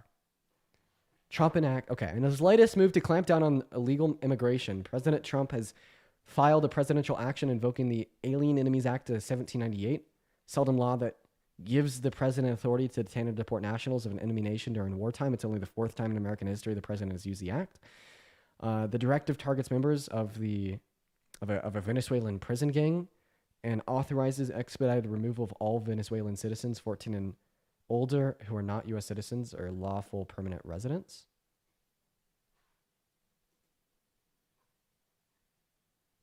From what I just read, I mean, I don't see anything that would make this specially pertain to undocumented migrants.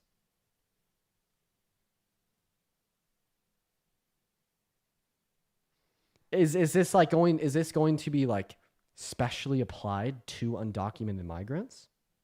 Okay.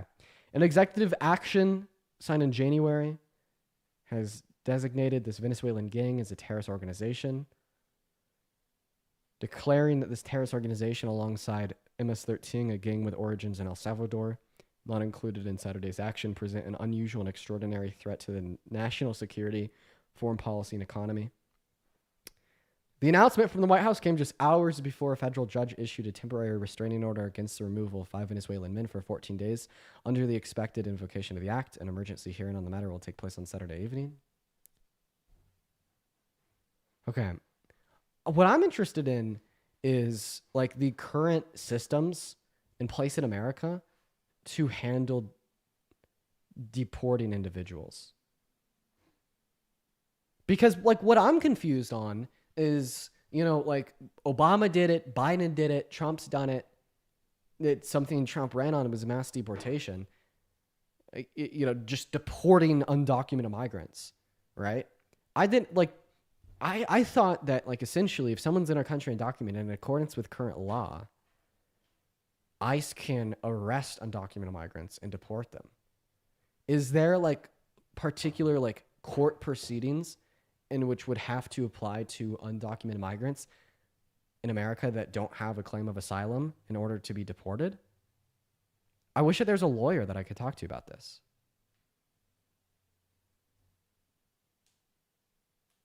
Because I'm confused.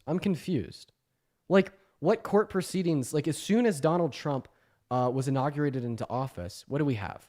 Like 800 through 1,200 individuals deported per day. Like, it doesn't seem that those individuals received due process. It seems like as soon as Donald Trump was inaugurated, they literally just started rounding up undocumented migrants and deporting them from America. So I'm confused if like there's some application of due process to undocumented migrants. Does that due process exist in all circumstances? And what is that due process? Because essentially like the way that this article is describing the implementation of the Alien Enemies Act is basically a way to circumvent any due process for deporting undocumented migrants. I'd love to talk to a lawyer about this. But yo, Waller, thank you so much for the $50 super chat over on YouTube. Waller says, I appreciate you being open and honest about your own journey to rationality. I do hope that your streams continue to make Trump supporters stop and think. Here's my contribution. Help out with that. Let's go. Well, first of all, Waller, I really appreciate you so much for the love. Everyone, please show some love to Waller down below in that chat right now. I thank you. Thank you so much, Waller. That is so incredibly kind. Pre-war. Yeah, I want to know what the implications of this are. Like, is the implication of this bill deporting some undocumented migrants without due process? And if so, is that different from the prior deportations of undocumented migrants already under his term? I'm very curious. Look at the consequences after the last time it was invoked. Yeah, the last time this law was invoked was like, wasn't that like the internment camps for Japanese individuals during World War II? Like when the America put like over 100,000 Japanese citizens into camps. Yeah, because that seems like the application of this law. Why does this law still exist? Like the way that the language of this law is drafted, it just takes the rights away from citizens if you don't like the country they were born in. Like, that's insane. That's insane. That is really, really, really insane. And I'm just curious, under what pretense is the invocation of this law being used now? Picasso's a lawyer. Talk to him. Where's a lawyer? Yo. Hey, if you're a lawyer watching on TikTok right now, and you know the answers to these questions, put a me in the chat. Okay? And don't troll. Don't troll. Because if you do troll, I'm going to embarrass you. All right? All right.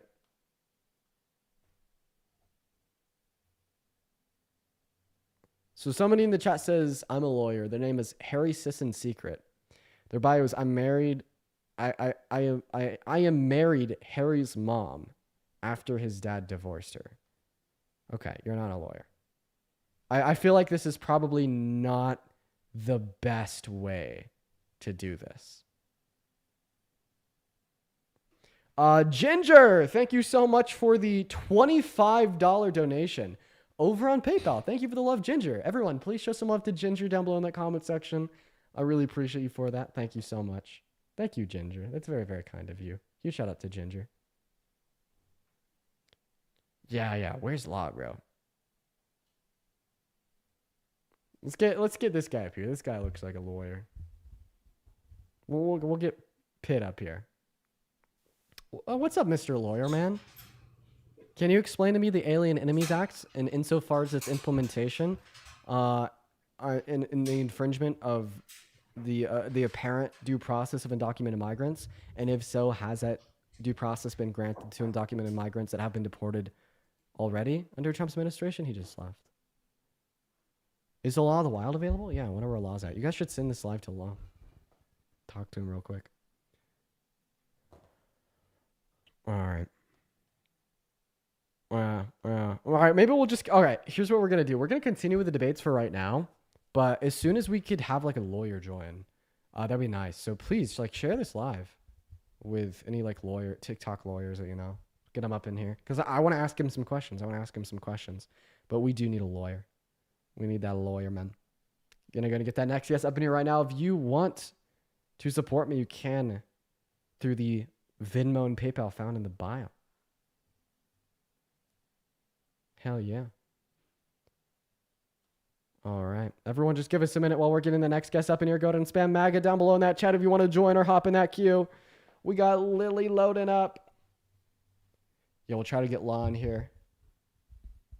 Embers of Justice is a lawyer too. Okay, right now we're looking for Pisco, Embers of Justice, or Law of the Wild. Those are like the 3 named TikTok lawyers so far. Pisco, Justice, and Law of the Wild. Okay. Where are they at? Law by Mike, yeah. Attorney Martinez. We'll get somebody up in here. We're looking for a lawyer. I bet we could get one in here, not gonna lie. What's up? You vote for Trump? Oh, All right. Bro, ERRATA. Where's ERRATA? Apparently we have a lawyer in here. ERRATA. Found him. Hello. Hi. Hi. Are you a lawyer? I am. Ah, sick. I actually... Are you familiar with the Alien Enemies Act? I am from a matter of history, and I've been reading up on it. Okay. My question is, if you don't know the answer, that's fine. I understand that, you know, there's specific lawyers for different things. From what I'm reading about its invocation now is just to take due process away from undocumented migrants who he wants to deport. So for like a typical deportation of an undocumented migrant, does that undocumented migrant get due process? Yes, there is a deportation hearing. Okay. And has that deportation hearing been granted to like the undocumented migrants already deported under his term? Theoretically, we don't know. Oh, and is Donald Trump implementing this law to kind of get around the deportation hearing? Exactly. Okay. And what do you know what the deportation hearing involves, or is that something you haven't worked with prior? I do know a little bit. So what the hearing is it's a pro forma hearing, and basically it's meant to identify whether or not there is status or not. If there is not status, a person can present an argument that they should otherwise still not be. If a person has no status, they can still sort of throw themselves on the mercy of the judge, and some judges will sort of delay the deportation. But but in the first Trump administration, that almost never happened. In the Biden administration, judges did exercise a little bit more discretion. Okay, and that discretion would involve if like the undocumented migrant is seeking like any type of either temporary residency or permanent residency, and if they are, they can delay the deportation. Yeah, or whether there is, or whether or not, for example, they have a basis for like an asylum claim. Right, exactly. Okay, so they basically the deportation hearing, you know, first evaluates if this undocumented migrant has an asylum claim. If so, they then process the undocumented migrant to be a documented asylum seeker. If they don't have an asylum claim, they then evaluate if a stay should be granted because that undocumented migrant is in the process of seeking either temporary or permanent residency. Well, or perhaps they're a victim of domestic abuse, or perhaps there's misidentification. Okay, or like other types of humanitarian concerns that don't classify as an asylum claim, but would still like fall under that bubble of if we were to deport this individual, circumstances would be significantly worse because of a claim such as DV, etc. Yes. Okay, so I think, yeah, so basically a non-asylum asylum claim. Okay, all right. Hey, and then the implementation of this law is like no deportation hearing for any of these undocumented migrants. We get to say that they're deported without the said hearing. Well, the scary part of this, of course, is that it's possible that the other countries will say enough of this crap. We're not going to accept people back without some sort of due process that correctly identifies these folks as residents of or citizens of Venezuela. Oh, okay. And so at that point, just like in Nazi Germany, it's possible that when they tried to deport the travelers, there was nobody who would take them, and that's how the concentration camps began. Jesus Christ. So if they can't, so just to clarify, if they can't be deported to Venezuela, you're saying that this law could like legitimize putting them in a camp. Yes, and the scary, conspiracy-minded persons among us might realize that that's a way to get undocumented labor without paying them, and therefore shore up the labor shortages in the agricultural realm. What was Trump's involvement? Didn't Trump have some involvement with like Guantanamo Bay earlier this year? Yeah, he wanted to use Guantanamo Bay as a detainment facility for people who were exceptionally dangerous, but they didn't do any vetting to make sure that those people were exceptionally dangerous. Well, I mean, wouldn't they be clarified as exceptionally dangerous under like the Alien Enemies Act? Well, his idea was that these would be people who had been convicted of crimes, but there were people who were sent to Guantanamo Bay that were not criminals. The interesting thing about this, though, is that Guantanamo Bay doesn't have the capacity for very many people, so therefore it wasn't suited particularly well for mass detainment. Okay. All right. Well, what the fuck? Somebody in my chat just said some crazy shit. Okay, so yeah, it's like people suspected of committing crimes sent to Guantanamo Bay without due process. And the Alien Enemies Act could like further, abate and provide more legal reasoning behind the subjection to a camp or deportation and the lack of good reason or proper due process. Right, and then there's the piece though that we haven't been fully exploring yet, and it is that they've been scaling up the ability of ICE to detain these folks through the private prison industry. Wait, can you repeat that? I'm so sorry. They've been scaling up the ability of ICE to detain people through the private prison industry. Oh, okay. So when you said that they've been scaling up that ability, does that mean that ICE is detaining people from the private prison industry? Like they're getting undocumented migrants from private prisons and detaining them? No, they've been building camps. Oh, okay. So ICE is building camps under the guise of private prison industry to detain undocumented migrants. Yes. Okay, Jesus Christ, man.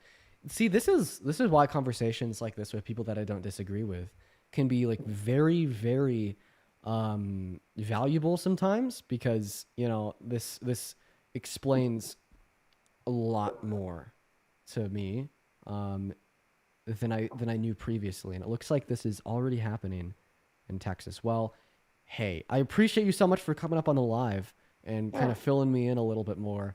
I'm sure that you also taught a couple people watching some things, and I appreciate it.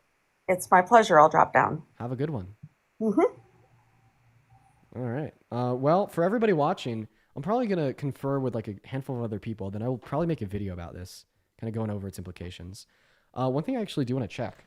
What are like the... oh, fuck! I just dropped my charger. Oh, my God. God, you know those MagSafe chargers on the damn on the damn Apple fucking... whatchamacallit? Laptops? It just fell out of the laptop as I was moving it and hit my big toe. Ugh. Ow, that shit hurt, man. That shit hurt bad. All right, guys. I actually want to see what have the TikTok news people been saying about this. Okay, I know Aaron Parnas has already covered it. We're gonna go ahead and get an evaluation of what the TikTok news people are saying about this. I just already know Aaron Parnas has already posted about it, so let's go and see what he has to say. We're having a little special moment on live, because we want to evaluate this.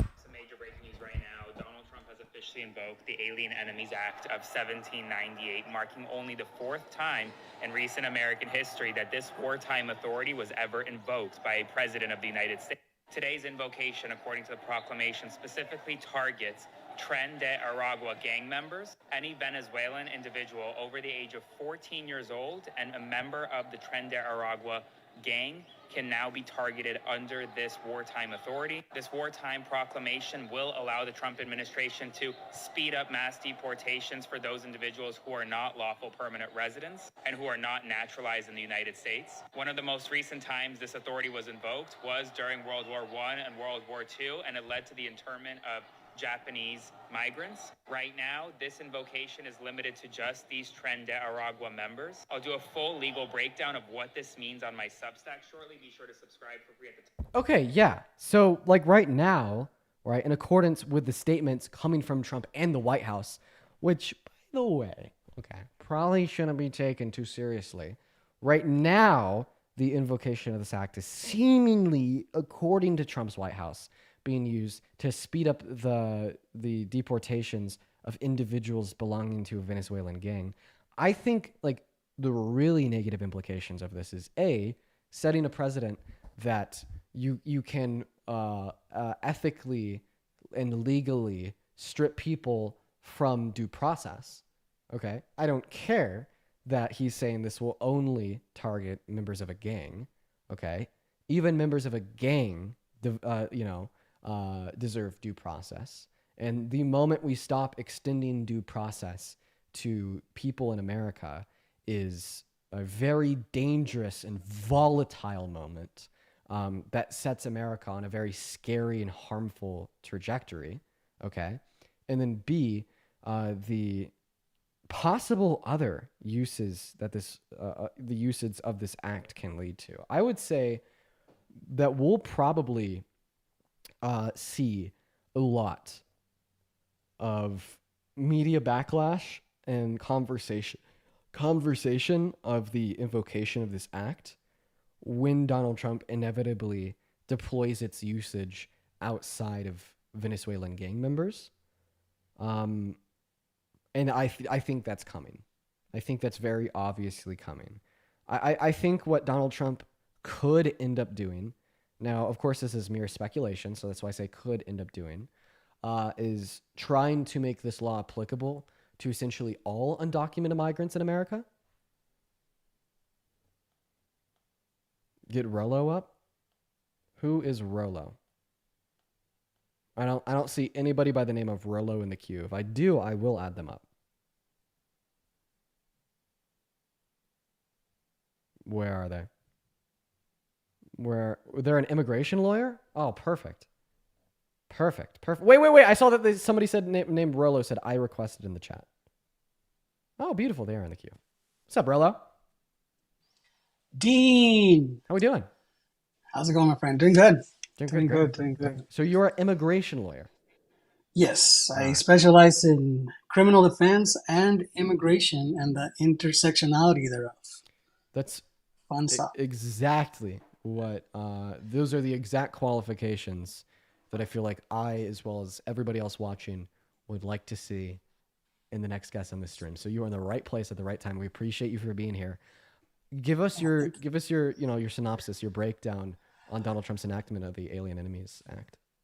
Yeah, this is horrible. This is worst case scenario that could happen, for people here in the U.S. Right? If you remember the Alien Enemies Act of 1798, this is what they used for the Japanese internment camps. This is what gave them the authority to gather up people who looked Japanese, not necessarily that they were enemy combatants or that they were here undocumented or anything, but people who were here that were citizens of the US got their properties confiscated and they were gathered and put up in concentration camps. That's where they got the authority, and that is still good law. So what Trump is trying to do here is, or what he's going to try to do is to invoke that same act to come after immigrants. Now, supposedly he's starting with Venezuelans from the Tren de Aragua. But my question is, how the heck are he supposed to know whether you are part of the Tren de Aragua or not? So this is going to expand to anyone who is suspected of that and who is from Venezuela, right? So it's going to include people who are here seeking asylum. And as you well know, asylum. That's a good point. Yeah. I didn't even think about that. Yeah, this is going to expand to asylum seekers who came here lawfully or in between ports of entry. You can still come in and claim asylum. They have put up their I-589s, which is the application for asylum. They have applied for the EADs or employment authorization cards. So, and they have gotten like their social security numbers, and they're here waiting for their due process or waiting for their hearings to come up, right? So they've done everything the right way. Now, with this invocation of the Alien Enemies Act, it gives the president the authority to skip due process, claiming that they are enemy combatants, right? And by claiming that they're enemy combatants, now they can limit all forms of due process, take them away from their hearings coming up. This could be like mothers, it could be fathers, it could be like kids, 14 years of older. I mean, what the heck, right? And then they can be arrested, detained indefinitely, and then, deported without due process. And this is just the beginning, because next is going to be like the Mara Salvatrucha, which would encompass people from El Salvador, Guatemala, Nicaragua, where they're kind of like, thriving, right? And if I'm from Guatemala, which I'm from Guatemala City, then if someone says that I am part of the Mara Salvatrucha, are they going to detain me too, even though I am a citizen? Does that make sense? Because historically, it doesn't matter whether you're here legally or not. Yeah. The way that they have implemented this is for anyone who looks a certain way. And we can see that in the case of the Japanese internment camps. So, and take away this act. Donald Trump has already been doing this. Now, I think you heard of that person who was from Colombia, who had a tattoo on his neck. He came here lawfully through the CBP-1 application, and he got to his appointment. And that day after, Donald Trump canceled CBP-1, which allowed people to kind of get in line and then show up for asylum. And then he canceled it. And because he had a tattoo that someone thought that it could be related to the Tren de Aragua, he was sent to Guantanamo Bay as some kind of like incurable criminal, right? And he was sent there. No due process, just assumptions based on a tattoo that didn't have anything to do with it. But his family and everyone says, no, this guy is legit. He doesn't have any problems. He's not a criminal. But he was in Guantanamo Bay, right? So there's already extremely crazy violations of due process to immigrants as it is right now, that invoking this act is only going to exacerbate that. And let me give you an example of how he's doing this. The previous attorney mentioned, she alluded to expedited removals, where people are getting their due process rights basically taken away through the expedited removal process. Now, before Trump, you were subject to expedited removal, meaning that you can just be taken into custody and removed from the country without the ability to see a judge, an immigration judge, if you had been here for 14 days or less and within 100 air miles of the border. those were the if they caught you within that time frame and that space in that within those miles, then they can just grab you and then deport you without due process, without having to see a judge. Once you were past 100 miles or over the 15 days, like 2 weeks, now you had the opportunity to go see a judge before being removed. And this is an immigration judge. Now, what Trump did is he came in and said, okay, expedited removals are now different. And through an executive order, he said, anyone who's been here for 2 years or less and anywhere in the United States is now subject to expedited removals. Now, this includes people who presented themselves at the border. They have all their information. They filed their I-589s, like I explained, right? That's the application for asylum. And they've been going to their courts. They just haven't reached the 2-year mark. Now, if they catch you, even if you have your work permit, even if you did everything 100% according to the law, you are still subject to an expedited removal, and they can deprive you of seeing an immigration judge. Where removal to where? Okay, so when it means subject to removal is their home countries. Oh my God. Right? So this So if isn't, you're- so this is worse than remain in Mexico. This isn't just saying that asylum seekers have to wait outside of America and Mexico while their claim for asylum is processed. This is sending asylum seekers back to where they're seeking asylum from. Yeah, they're basically canceling their right to due process seeking asylum in the U.S. by expanding the definition of who is subject to expedited removals. And I mean, assuming that these asylum seekers in the process of claiming asylum, going to their court hearings, etc., are deported back to their home country, that kind of just cancels their claim. Their due process is gone. They are no longer. Are they still like in the systems in America for their asylum claim? Or I'd assume not, because No. if they're not showing up to their court hearings because they got deported, that their asylum claims kind of just thrown out. With the expedited removal, they're order removed. So there's like a final order of removal, and then they're sent back to their countries. Oh, That makes sense? Yeah. So back to their deaths, my friend, because the stuff that's happening, people who have these claims, most of them have solid claims, but because how the law works when it comes to asylum, I don't know if you know this or not, but about 90 to 95% of asylum claims are ultimately denied by judges, not because the claims aren't solid, but because the laws are so horrible that you can fail an asylum claim on like 15 to 20 different grounds. And if the judge says, even if everything is good, but one of the issues here in asylum doesn't fit, they can just deny it. And that's what they do, right? So then they're sent back to their deaths. I've had clients who within a couple of weeks of being returned to their countries have been unalived, right? And that's the issue here. So they don't care.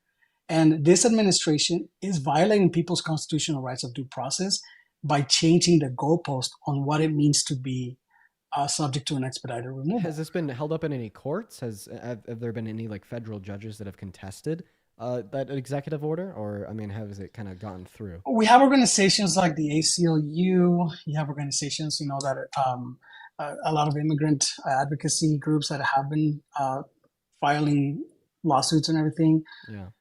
But it's a long process, and but before it gets to the courts and they block him, one thing, he's already known, and he said that he's not going to follow court orders. We know he's disobeying court orders too. What can right? you do in that circumstance? And two, sorry, I didn't mean to cut you off. Feel free to continue to explain. But I just have a yeah, follow-up no, question. no, that's good. What can I? Nothing. Like besides like report it, and then maybe like some class action lawsuits coming down the pipe, stuff like that. But for now, there is nothing that we can do, because the way that they're doing this, their goal is to deport as many brown people as fast as possible and limit their due process to the max. And that's exactly what they're doing. That's what they said they were going to do, and that's what they're doing right now. They're even going after Cubans. I don't know if you knew this, but Cubans, when they cross into the border, they could ask for an asylum, and it was a special asylum where they can have a pathway to citizenship through being a legal permanent resident and stuff like that. Right now, they're revoking those claims and they're taking people into custody and they're removing them back to Cuba, even though they came here and did the right things. So Cubans vote like at a 66% MAGA, they're like Trumpists. And now they're like crying because, they're going after Cubans. Okay. So just to make sure that I have this right. So like in like layman's terms, Donald Trump passed an executive order essentially allowing him to revoke and terminate the due process of an asylum claim from any asylum seeker that's come into America in the last 2 years. And he's revoked and he's reinstantiated a law from the 18th century that right now he's stated his intended purpose is to use it to deport anybody who's suspected of being in a Venezuelan gang without evidence. Yeah, essentially, right. What he's trying to do is claim that as many immigrants that are enemy combatants, because the whole thing with the Alien Act of 1878 is that if you classify certain types of people as enemy combatants, and it should be limited to only those that the U.S. is at war with, right? Yeah. So I have no idea how he's going to do that because Venezuela is not at war with the U.S. Mexico is not. Guatemala is not. Like nobody is at war with the U.S. Now this is specifically for countries that are at war with the U.S., but he has been using a lot of rhetoric about invasion, right? Have you heard this? Yeah. The invaders. That's the first thing that I read about the bill online was that it applies to individuals from countries that you're in wartime with, or like a country that's invading yours. And that's been his rhetoric since day one is all these foreign invaders. Exactly. So he's probably not going to approach it through the war with the country, but it creates, I forgot what the wording was, but yeah, basically an invasion, right? And it creates national security or some bullshit like that, right? That's the approach that he's doing. But then it's so arbitrary because just because you're from Venezuela doesn't mean you're from the Tren de Aragua. Yeah. But people here say, oh, he's Venezuelan. He committed some petty crime. Oh, he must be from the Tren de Aragua. Yeah. Why? Because of how they cut their hair, because how they dress, because of a tattoo they might have, but there is no like allegations or factual evidence that leads someone to think that they belong to that gang. Mm-hmm. So now it's just a matter of interpretation based on the person who arrests them. Without due process. So it totally takes away due process. Yeah, so no due process for anybody who's suspected of being in a Venezuelan gang, and the revocation of due process for any asylum seeker in the last 2 years. And he wants to end birthright citizenship, which would mainly apply to the children born in America of an undocumented migrant or asylum seeker. Has he announced any like large-scale attempts to remove deportation hearings from all undocumented migrants in America, or is there anything that we've seen so far in his term to reduce the amount of time, effort, energy, and cost that it takes to deport any and all undocumented migrants? Well, we know that he fired about 27 immigration judges. Okay. And immigration judges are the ones that review all the cases, the asylum claims. Interpret those claims. You have an undocumented migrant is seeking any type of temporary or permanent residency, or if they might have a claim to asylum. So he's removing the judges that are more lenient and, probably can end up replacing them. And do you think that it's possible that he will extend this, alien invader, whatever the fuck it's called, act to more migrants in America, not just members suspected of being part of a Venezuelan gang? Yeah, exactly. So like I mentioned, if he starts with the Tren de Aragua, it's just rhetoric, right? Yeah. Because you saw what happened in Aurora, Colorado, and they attributed that to the Tren de Aragua. But the mayor came out and says nothing happened. There was no Tren de Aragua members who did anything, right? Yeah. So that's kind of like his little horse right now. But what's to stop him from like the cartels, right? And now you have all Mexicans that could be suspected of being members of the cartels. Yeah. They could expand to that, right? Now you can say, and he's already declared them T organizations. So, T organizations, Mexico, Mexicans. Now we have we have millions and millions of Mexicans who are here, both legally and undocumented, right? And then we have like the Mara Salvatrucha or Barro 18, from Central America. I'm from Guatemala. So that could be expanded to that. And just anyone who they deem a national security, which is so ambiguous. So this is just the beginning. And I hope that, I'm thinking there's going to be an immediate challenge to this, hopefully. Hopefully the ACLU is already on this, and like other organizations pushing back on his definition of what he's trying to do right now with, the Tren de Aragua, which I've never heard of the Tren de Aragua until the Aurora thing, right? So I don't even think it's such a big deal. Some other people might disagree with me, but I don't think it's enough to say that this is a national security problem or that we're being invaded, by Venezuelans, specifically from El Tren de Aragua. All the Venezuelans that I know have no ties to El Tren de Aragua, and they're just fleeing political persecution. Yeah. Yeah, okay. Well, Rillo, I appreciate you coming up on the live and sharing your insight with us. I am infinitely more educated on the implementation of this act alongside other actions that Donald Trump has taken in his presidency that I was even unaware of. Just seriously, by like a 20-minute conversation with you and a 10-minute conversation with a lawyer prior. So I appreciate you so much for coming up here and educating literally every single one of us. I think... Listen, go ahead. what I do, just real quickly, what I do is I educate people about immigration. Yeah. So the asylum process, the claims, all the misinformation, I dedicate a lot of my time, more than I should sometimes, according to my wife, to help people learn about immigration and fight the misinformation out there. So do you do that on live? Yeah, I go into lives all the time. I try to do my own lives, but I jump around quite a bit. A lot of people know me here.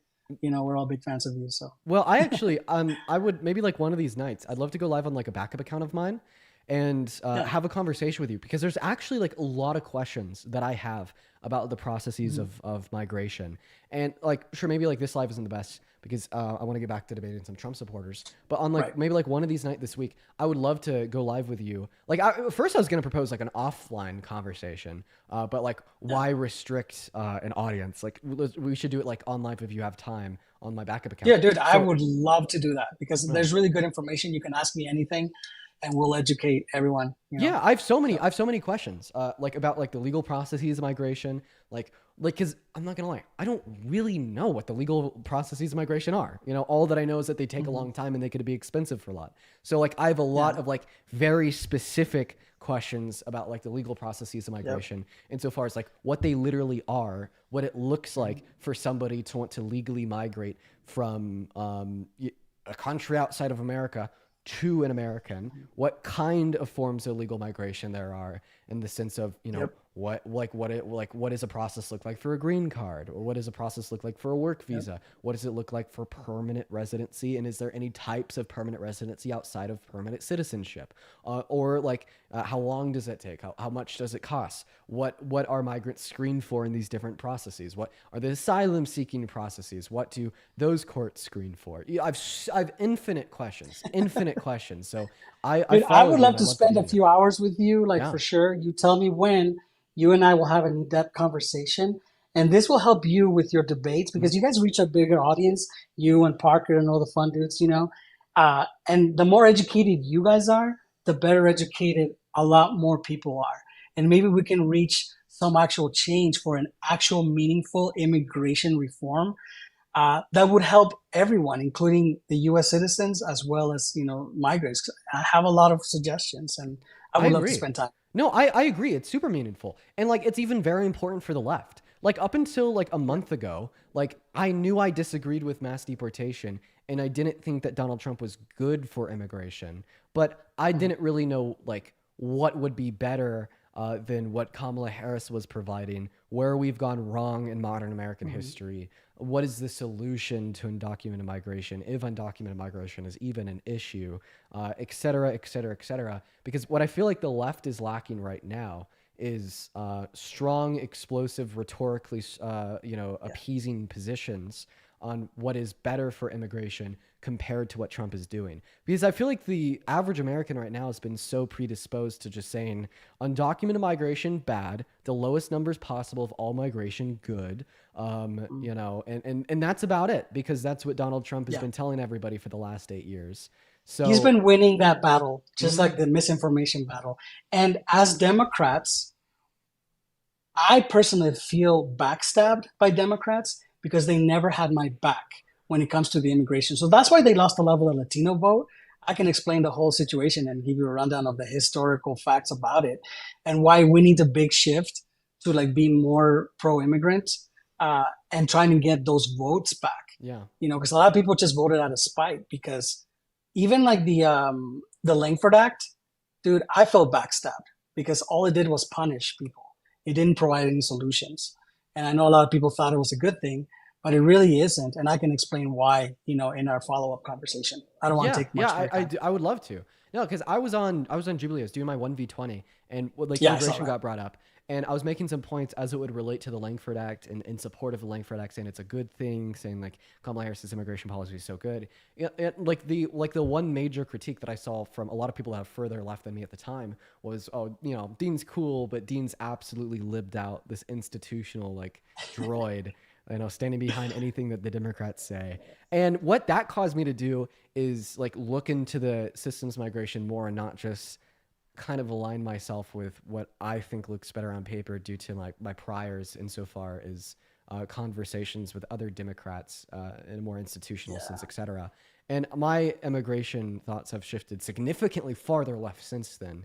I'm like probably more ideologically aligned with like a leftist, like you're more typical socialists on my immigration views today after learning more, but I would love to learn even more than I know now. So I say, yeah, let's hop on live. I followed you. I will message you. And I think that can be a very valuable and interesting conversation. I'm at your disposition. I'll make some time, and be prepared to get depressed when I walk down the real issues on immigration, frustrated, alarmed, upset, all of these emotions I might be able to draw from you once you understand the extensity of how stupid and horrible and unfair our immigration process is, and why I get so pissed when people say, well, do it the right way. If you're going to come here, do it the right way. There is no right way. And we can talk about that too. Ah, perfect. I mean, of course, I don't want to be depressed and sad, but I want to know truth. No. I'm a truth seeker. Yes. And that conversation would be very valuable. So I appreciate you for popping up. I appreciate you for being willing to have further conversation, and I'll DM you and we could schedule something out. I feel like it'd be valuable for me and thousands of other people. That'd be awesome. That'd be awesome, my friend. Let's do it. Cool. Thank you. Rollo. Thank you for having me up. Of course. All right, take care. Okay. All right, guys, we're going to get back to the debates. I gotta say, immigration has been my shining interest recently. I'd say for the last 2 months, I haven't been really interested in anything more than immigration. So I feel like a further conversation with Rollo, on a backup account, would probably be so very, very valuable, because I'd say that immigration is probably what the average American, apart from some geopolitical issues overseas, is the least educated on insofar as domestic policy. Yeah, that's a way to frame it. Insofar as domestic policy, the average American is least educated on immigration policy. So we'll do that. That'll be good for me. That'll be good for a lot of you guys. Everybody will enjoy that. We're going to go ahead and hop back into the debates.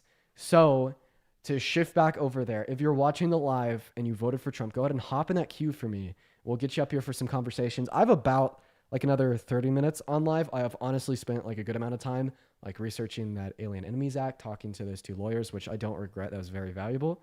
And so we don't have too much time left for debates, but we have time left nonetheless. So let's go and get that next guest up in the box. If you're in that queue, make sure that means that you voted for Trump. You weren't coming up to talk to Rollo, talk more about immigration if you're a liberal.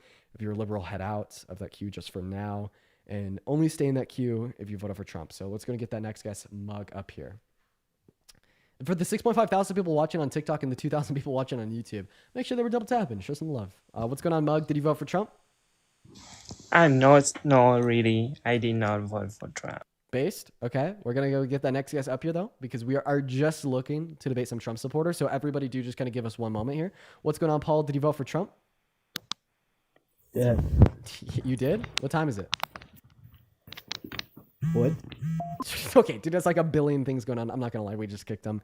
Yo, Viviana, thank you so much for the $10 over on YouTube Super Chat. Saying thank you so much for pausing the debates to talk about the Alien Enemies Act. It means a lot as a Mexican immigrant. I would love to see the video of you talking to Rilla later. Yeah, if you're interested in the VOD, guys, the VOD stays on my YouTube account forever. This is the 28th episode, I think. Just go to the lives page on my YouTube account. You could watch this VOD. Ryan, what's up? Did you vote for Trump? What up, brother? I'm back. I got my studies. You're back. You kind of booted me before I could give it on to you, but I got the studies. I was right back within 2 minutes. I don't remember you. What was your claim that you needed studies for? Brother, I'm the one talking about the urban cities have the 10% of crime, or 10% of the population does 50% of the crime. And I talked about gang culture. Come on, brother. Okay, listen. Yeah, we're just gonna cut to the chase. So the only time I ever hear the claim that 10% of the population commits 50% of the crime is as it relates to Black Americans. The only time I've ever heard that claim is instantiating that 13% of our population, Black Americans, commit 50% of the crime. So there's a couple things to go over here first in order to Hold talk on, about this claim. because I'm not citing that study that says 13%. I said a general 10% number, and what I'm talking about is the neighborhoods that are filled with crime. I'm not talking about a specific race. I'm not talking about anything like that. I'm talking about there are densely packed neighborhoods where the pockets of crime happen, and they skew the numbers. But so when you're trying to say undocumented immigrants don't commit as much crime as the average American, it's the numbers that come from those very bad neighborhoods that skew those numbers. So there's a nuance to that study that you're in, that claim that you're trying to make, that undocumented immigrants are less likely to commit a crime than the average American, because that's not the average Americans that are being represented by that number. Okay, so I think you're just trying. Okay, so here's what I'm getting from you. You are trying to argue that I believe in an even distribution of crime amongst all income brackets. I don't believe that. I think that violent crime in general, is a product of poverty. And the more impoverished an individual is, the higher of a disposition they are to commit crime. And I don't see what that fact does in countering the idea that I shared with you that undocumented migrants. Your exact statement was that an undocumented immigrant is less likely to commit a crime than me specifically, is what you said, and I said no. Than the average American. And I don't believe that's true, because if you that is true, because what's an average? Well, do you know what mean, and do you know the difference between mean and median? Mean and median. Last time I took a stats class was in high school. I bet I could figure it out. I mean, it's basically when the 3 to 5% of addresses are committing over 50% of the crime. Average? What? Isn't it like the mean the average? Yes, and a median. And then the median is just like the middle. The middle, yes. And so if we're talking look at me, I'm shining. Yes, you are. So if you're talking about the median of an average American, instead of the average that's brought up by all the crime that happens in those densely pocketed areas of bad neighborhoods, because I got the studies, and there's multiple studies that show over 50% of the crimes happen in 3 to 5% of the addresses in streets in bad neighborhoods in America. And I got multiple studies if you'd like to see them. All that the studies that you want to demonstrate show is that crime is significantly more prevalent in over-policed and impoverished communities. And I don't disagree. And the people that live in those impoverished communities is not the average American. Whoa. So you're saying that we should ignore the fact that crime is adjacent and consequential of poverty, and No, but just don't exclude misrepresent and the we number. wait The so average American wait is absolutely gonna, absolutely low income Americans are going to be included within a statistic in which serves to evaluate the per capita crime rate of the average American. Like, dude, if you want to exclude low income Americans from the per capita crime rate, would you be okay with excluding the top 3% of Americans from per capita GDP? that's not the same. Why? Because I'm not You're the one that misrepresenting. told I'm me not that misrepresenting a 50% claim. of the crime comes from 3 to 5% of neighborhoods. What Because percentage of the GDP per capita do you think comes from top 3% of earners? it's probably a lot. I don't know. So we But should exclude that too, right? that's the incentive of Why? capitalism and what gives people the drive, because they see that the American dream Hey, thank you is so much for the $5 fully Venmo. awake and vibrant here. That's why people move Wait, here. was the American dream fully awakened and vibrant in France before the French Revolution because they had the identical levels of income inequity that we're experiencing today? Was that the American dream? France Did they have as much free pre-France market Revolution? opportunity as we do? I'm actually unaware of the systems that levy the market. I'd assume not. Well, I know that we have a free market and we have a capitalistic society, and anybody can go open up their own business and they can make it. Anybody Wait, can you be a support? Jeff. Wait, do you support a free market? I support. Yeah, I do. I mean, Okay, so obviously you don't but think there there's should gonna be- be some nuances. Like there's got to be some regulations, like Obviously. public utilities. Like it's not always gonna be black or white. Everything. Obviously, you don't think that we should have any restrictions on immigration because that impedes upon the free labor entry into the market, right? No, that's not true at all. Wait, but I thought you want a free market, and it For absolutely American does. citizens, for our country's citizens, it's not. It doesn't mean anybody in the whole world can just hop on over here. Yeah. I Can mean, you name- what? You just think we should have? I mean, you already said it but yourself. You think but we you should just have understand- open borders and allow anybody and everybody to come over in here a s- overnight? So I want to make it clear that restricting labor entry into the market impacts the market for the citizens because less people are working, less people are paying taxes, less people are spending money. The companies aren't selling as much as they could be otherwise. There's an opportunity cost insofar as foregone government revenue and GDP growth. And that's why So there is a restrictions on the legal market process actually for do migrants impact to American come here. citizens. That's why there is a legal process for them to come here. Do you And support I the know, current legal process? I mean, yeah, Really? What about it do you support? I support that it's a legal position that people can come over here to get in here legally. Like, Oh, so you just support it because it's legal. You don't support it because of anything to do with the actual system. You just say it's good because it's legal? I trust my friend when it comes to this because he's more of an expert than I am because his family is from Afghanistan. His dad migrated here with nothing when he was Then ask 20 about your friend. something. Are you just saying good because legal? No, I'm not saying So, just so then because why of do you that. why do you think it's good? I think it's better than coming across here illegally. Well, I'm not asking you to contrast it with undocumented migration. I'm asking you what about the current system you support? That there is a possible way for people to come here if they need to. Okay, so if there's any possible way for people to come here, you'll support it. Would one of those possible ways A fair, systematic would one way of those that makes would one of sense. those would one of those You know, possible people- ways be people as don't many just get to entries? Wait, one break second. the law. Would one of those possible legal ways of migration into America that you support be as many legal ports of entry along the border to that screens individuals for prior violent offenses and lets them migrate into America with ease?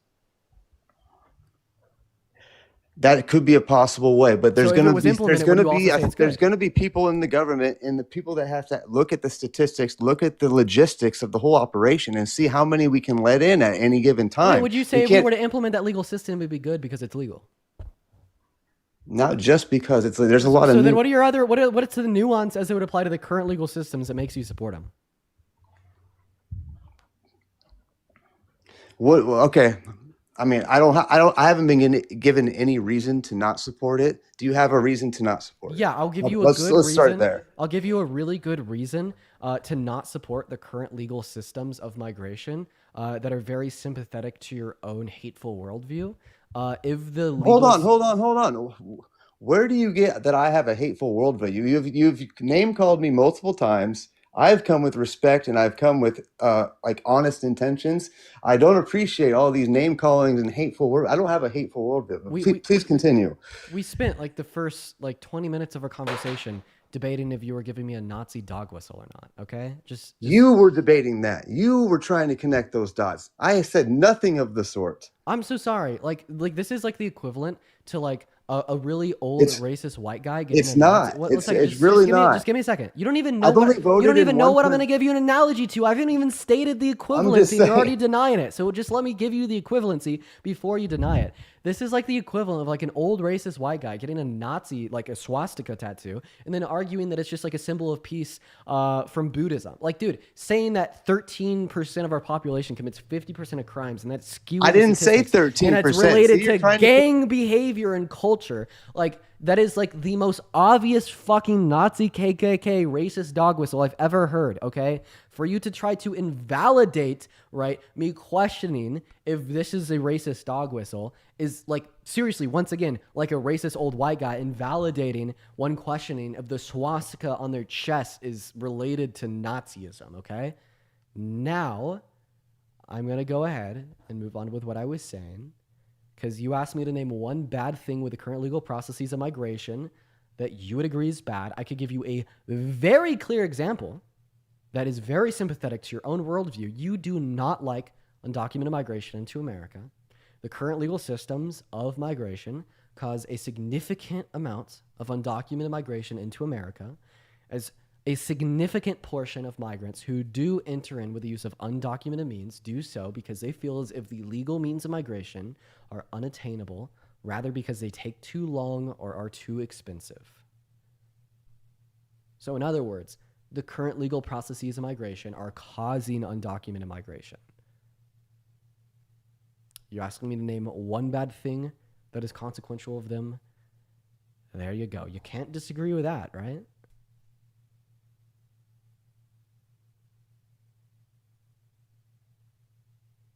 You can unmute now, Mr. Ryan.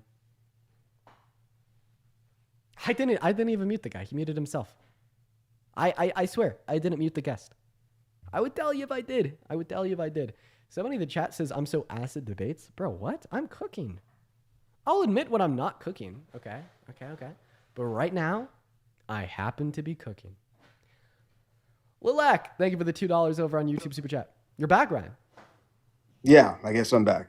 There you go. So I gave you the issue with the current legal processes of migration. They cause undocumented entry.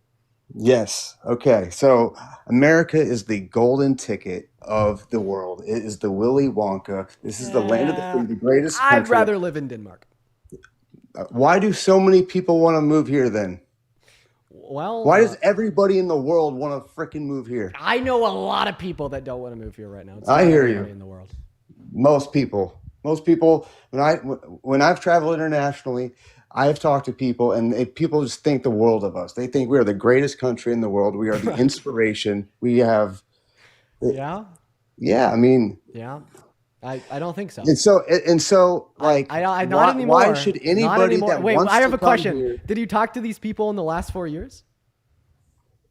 No, but no.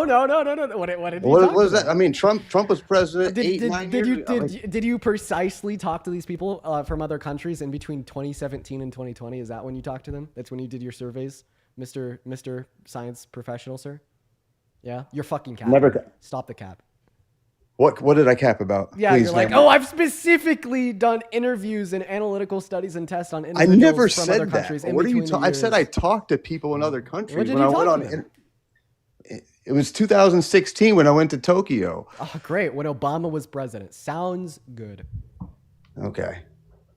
What I'm saying is, it doesn't change the fact who's president. We are still the greatest country. We've been the greatest country for many decades. That doesn't change the fact. Do you think we were the greatest country when Bush was president? We were the greatest country when Obama was president. When Trump was president, it doesn't matter. I have a question. What metric are you using to dictate greatest country? I mean, we have the most opportunity. Most opportunity to move from one class to the other. Oh, actually false. Actually, no. Analytically wrong. Do you know what we call opportunity to move between classes in economics? Do you know what it's called? Oh my gosh. Okay. It's called economic mobility. Okay, and yes, Nordic countries have higher levels of economic mobility than we do because they have greater social safety nets for members of the low class, making economic mobility quite easier. You know, like that's something that we could objectively measure and is objectively measured. Just look up comparison of countries by economic mobility. America does not have the most economic mobility out of any country on earth. And economic mobility, once again, is just all right. the standard economic measure for one's ability to scale between Sure. income classes. I mean, we have the best media, we have the best innovations, we have the best athletes. I mean, it's just like we are just the creme de la creme of a country, what it's supposed to be. Okay, well, first of all, saying that you have the best media is going to be subjective to you. Like obviously, like movies and yeah, like Hollywood, like and shit. Yes. Well, I mean, it's likely that you just enjoy American-made movies. Yeah, maybe I'm biased. Just you know, I'll admit I probably have some bias in me. That's okay though. Because you're from America, and I'm Yeah. sure that there's a bunch of other people that are not American that don't enjoy American movies more than non-American movies. It's going to be very subjective to your preferences. But is your standard that tells you that America is the greatest country on earth just because you don't think any other country makes better movies? Really? So like if like there's like a that nuke, wasn't my first claim. If there's like I a just nuke dropped on Hollywood, America would no longer be the greatest country on earth? Nope. That was just one of many things that I stated. What are the other things? It's a collective. It's how much. What are the other things? It's the ability to be a person like Jeff Bezos, where you can just open up your damn business and in 10 years be the richest person in the world, like Elon Musk. You're just redescribing economic mobility. Other countries have more. Okay, maybe some countries have more. I don't know, but I know we are great at it. Wait, actually, let's go on Google. Economic mobility by country. Enter. Okay. Global Social Mobility Index. Social mobility by country 2025 by World Population Review. Let's take a look. Yeah, so according to your statement, Canada is a better country than America because they have slightly more social economic mobility than America. Norway is a significantly better country. Sweden's a significantly better country. Finland's a significantly better country. Iceland is even a better country. Germany is a better country. Netherlands is a better country. Belgium is a better country. France is a better country. Going off one Switzerland study, is a better country. not every. Austria is a better country. Australia is also a better country. So is New Zealand. Also a better country. Why are they a better country? Because it's easier to like scale and like your income brackets. It's easier to make money and move throughout social income classes in every country that I just named outside of America. Okay. Well, do they have the strongest military in the world by far? No. That's something America has. So is that the reason why America is the greatest country? Is because we have the it's strongest all military? of it. It's all of it together is what I'm trying to tell you. It's a melting pot of many great things that America has. Wait. If you think that America is great because it's a melting pot, how come you don't support less restrictive immigration policies to allow it to be a larger melting pot? Because if that's what makes America great, shouldn't we want as many migrants as possible to come in here? I am all for a legal way of entry of getting into this country. No, don't Yeah, I'm all don't cap. for I gave you legal I gave immigration. you my proposed form of legal migration, and you were like, "That's bullshit." What? Don't cap. I told you my eudaimonic best possible And version of I migration. agreed with you. And I said, Really? yeah, that's fine. As long as we have a checked flow and we have people making sure we have the infrastructure and we have the resources to take these people on in a slowly checked way. If I were to become president tomorrow and I were to say we are to open as many legal ports of entry into America right now that just screens people to see if they have prior violent offenses. If they do, don't let them in. If they don't, let them in. As well as let's offer mass amnesty to all undocumented migrants that have not committed violent crimes for a very quick pathway to residency and citizenship that are already in America. You'd be okay with that? No. Why?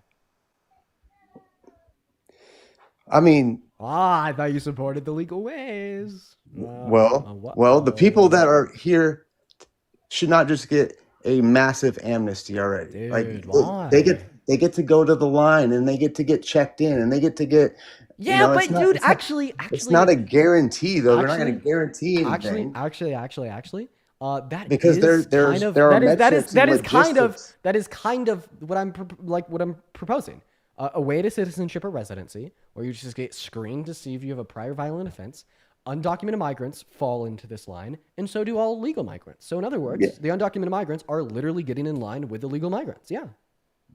All right. I mean, I'm for meeting in the middle on something like that, but What's there's your got to be a contention? system. There's got to be. It can't just be a free for all with people, employing the cartel to ship them over the border and females getting sexually assaulted along the way, and then certain substances coming into our country that are killing young Americans. Like that is what I'm not okay with. Boo. Okay. Well, first of all, we can't talk about that because because TikTok restricts us using those words. Yeah. What percent? Okay. First of all, let's call women, not females. Secondarily, what percentage of those DRU fill in the blank? You know what I mean? Are brought into America by citizens?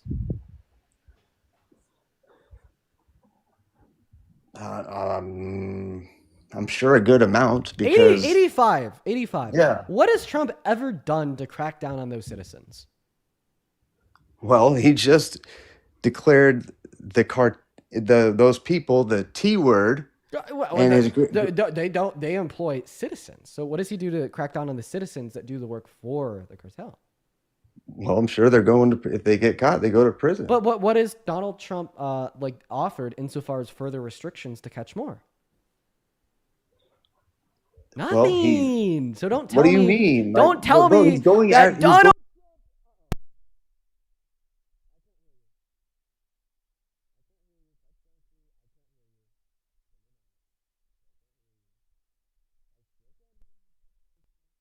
There, and we're back. Sorry, everybody over on YouTube. I couldn't hear them either. So, all right, we're back. So, yeah, has Donald Trump done anything to further restrict on citizens bringing the you-know-what across the border? He's going after the source. Did you see What does he have more control over? Cartels in Mexico or citizens coming into America through ports of entry? They can always find more. Answer my question. What does he have more control over? He doesn't have control over the citizens that he doesn't know is going to, work with them. What does he have more control over? The legal ports of entry on American soil where what is citizens more come into effective America? way to take out or the the carriers cartels or to in take Mexico? out the Answer my source? question or I'm going to kick you.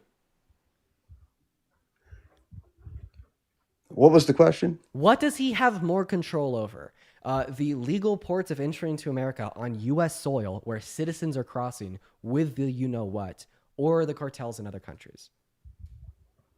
The legal ports of entry. So what is he doing there? What do you mean? Like they have tons of checks and balances and drug dogs and checkpoints. Okay, well, obviously it's not working if 85% of those things are trafficked by citizens. So what does he do? Right. So now he's trying. What is he? What has he done? What has he done since his inauguration in 2017 to crack down on those citizens? Well, the citizens will always change. Like there's going to be a new citizen. It's either you can name something he's done or you say he hasn't done anything. Which one is it? I don't know that he's done anything. Oh, so that must be a really big issue to Donald Trump if he's done nothing about it in like the first 4.5 years of his presidential administration. Because he's going after the source. You're going to take out the messengers, what is he even? carriers? What is he doing to the cartels? He's going after him. How? What do you mean? How by labeling it? He labeled them the T word. I thought that sticks and stones couldn't break your bones. Isn't that why like Republicans are okay with slurs and shit?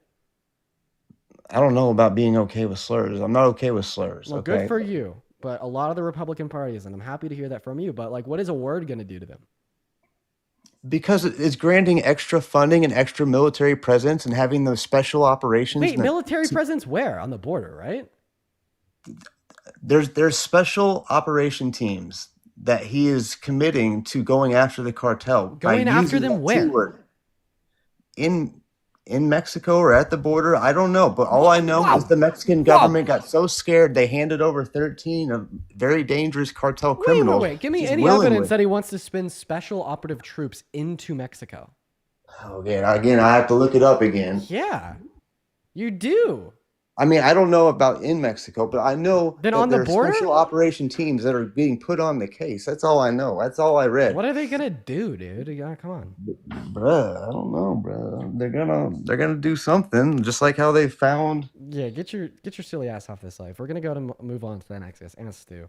Yo, YADIRA, thank you so much for the $20 donation over on Venmo, saying love your content. I do really appreciate you for the love, YADIRA. Everyone, please show some love to YADIRA down below in the chat. I don't want to butcher your name, so I'm just going to spell it, but I do really appreciate you for the $20 donation. That is very kind. What is up, Ant Stew? Did you vote for Trump? Oh, yeah. Okay, why? Well, when he was president first. Wait. Age. 20. You think you're going to be able to make that one fly? Do I need to say my whole birthday? Dude, you got some moxie, kid. I'll give you that. I don't think it's going to work, though. So you want me to tell you or not? I mean, Yeah, sure. When were you born? March 6, 2005. You did your research. Hey, Mr. 20-year-old, what's a mortgage? What was it? Sorry, you cut out. Mr. 20-year-old, what's a mortgage?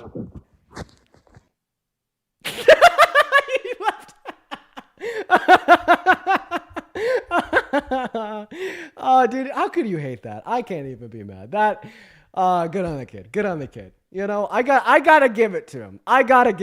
He did good. You know,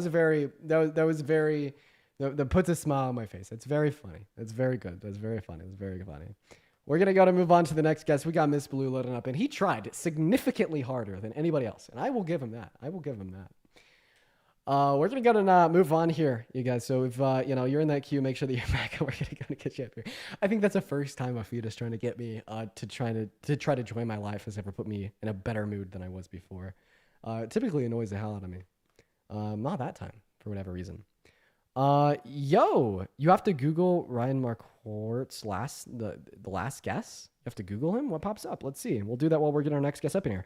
But thank you so much for the $25 over on PayPal. I do appreciate that. Everyone, please do show some love to Ryan. So, sorry, not to wait, not to Ryan. Okay, we found him. What am I supposed to be looking at here? Oh, wow, that guy was found with 170 pounds of the good. That's impressive. That is really impressive. Holy shit. That is a lot. Yeah, sure. That is like, what is, can somebody visualize that for me? How much is that? What was his last name? Just because I want to catch up here. Marquardt. How much is that? Like if I was to be standing in front of like a 12 by 12 room, how much would that be? That's fucking crazy. And by the way, when I said that's impressive, it's not impressive in a good way, okay? It's like impressive in a bad way, where the usage of the term impressive there is not being used to reflect positive virtues, but rather like, what the fuck? That is so much. So maybe there's a better word I could have used there. But Ryan, what's up? How old are you? 31. 31. Okay. Did you vote for Trump? Yes, sir. Why is that? I mean, I didn't vote for Trump in 2016. I voted third party just because I've kind of always been that way. And I had my heart set on RFK Jr. And when he dropped out, I didn't know which way to go. And then he endorsed Trump. I was like, man. And so just because I felt it was my civic duty to vote, that's the route that I chose, because I had high hopes for RFK Jr. So if RFK first went to Kamala Harris's campaign. So my question for you would be, if Kamala Harris didn't end up ghosting him and actually brought him on board, would you have voted for Kamala Harris? It's a great question, and I've never considered it. Consider it now. What's your answer? Yeah, I mean, just like raw look into my head, I mean, it's definitely a factor. I didn't really have anything super negative about Kamala, like in and of itself. Wait, do you have anything super negative about Trump?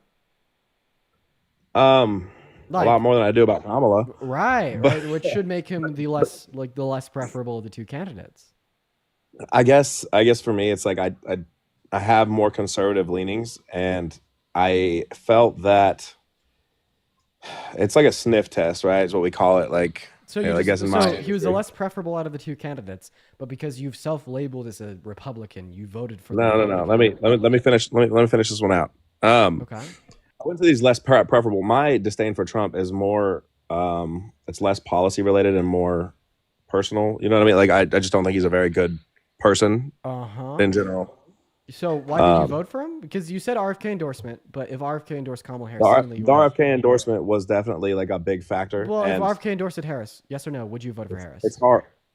I think that it definitely would have. It would have been a real possibility. Well, we're not discussing possibility because remember this. Well, I mean, I can't answer a hypothetical. I can't answer a hypothetical. It's a hypothetical in retrospect, though.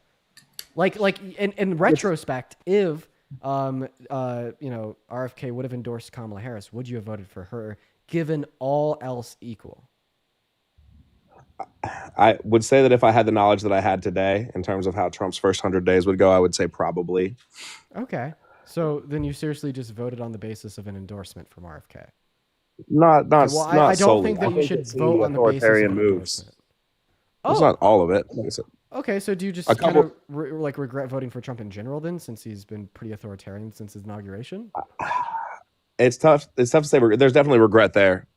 For sure. I don't know because like without the knowledge of what exactly Kamala's first 100 days would be, I don't know if there's like 100%. I starkly regret this, but for sure, I definitely regret it.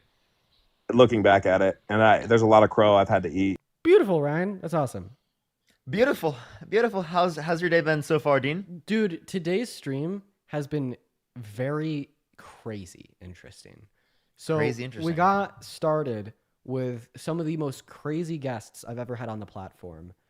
And then we went into a very productive conversation with a couple of lawyers informing us about some things to do with immigration. It was an awesome conversation. Okay. And now we're kind of at a weird in-between, hearing Nazi dog whistles and gibberish. And then you joined, so here we are. Yeah, wild day. It sounds like wild day. Yeah, man. Well, These streams do a number on me sometimes. It's one of those days. How long you been on? Let's see. Well, about 4 hours. Dude, I always like accidentally get on like at the exact time you're about to get off, dude. It's brutal. We'll do another debate or two. Yoshi, thank you for the 28 Canadian dollars over on YouTube Super Chat, saying just donated in solidarity with my fellow Ryans who aren't completely irrational weirdos. Let's go, Yoshi. Huge shout out to Yoshi, y'all. Huge shout out to Yoshi. Thank you so much. Then Aaron, ERIN, with a $20 donation over on PayPal, saying for the Grift Fund, thanks for everything that you do. Yo, W Grift, let's fucking go. Hell yeah. Massive W's for the Grift down below. Fuck yeah. We're going to go and move on. Here we go.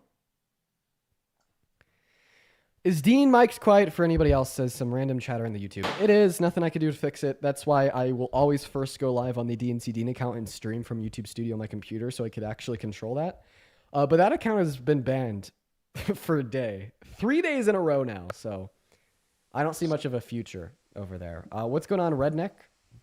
Not much. Are you a redneck? Yeah, I am. Self-described. Very interesting. You definitely voted for Trump, right? Yes, sir. Why is that? I voted for Trump because on a moral level, right? I don't really agree with a lot of his moral stuff. Now, I agree with a lot of his like American interest stuff, like putting American businesses first and Okay. How is he doing that? How is he putting American businesses first by crashing the stock market, having banks project a potential recession, and plummeting our own exports because of counter tariffs from every country in the EU, Canada, Mexico, and China? Okay. Are you familiar with the USMCA? Oh, I am. Okay. Do you know that nationally in 2022 and 2023 that we were in a deficit by almost 190 billion both years? Trade deficit? I don't think that trade deficits are actually bad. I don't understand why people care that much about trade deficits. I'm not going to lie. I've never gotten it. But are you saying that the USMCA causes trade deficits, which was a bad thing? In a technical sense, yes. Okay. Who Donald passed Trump's the USMCA? Donald Trump's trade policy was so great, right? You think Donald Trump had good trade policy? In some instances, yes. In some instances, no. Like everything, nobody's perfect. Okay, what instances do you think he had good trade policy? Anything to do with the EU. Okay, so do you think the USMCA was bad? In some places, yes. In some places, no. I prefer not to be in a deficit. Wait, but wait, can you explain to me what's the problem with trade deficits with other countries? Why is that problematic?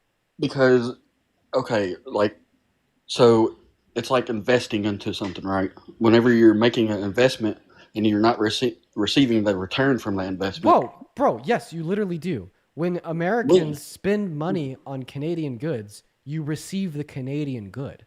The return is the good. Okay, and are we spending more to import or spending more to export? To Canada? Yes. We're spending more to import the goods that we get. No, from we're Canada. spending more to export our stuff to them because of their hot.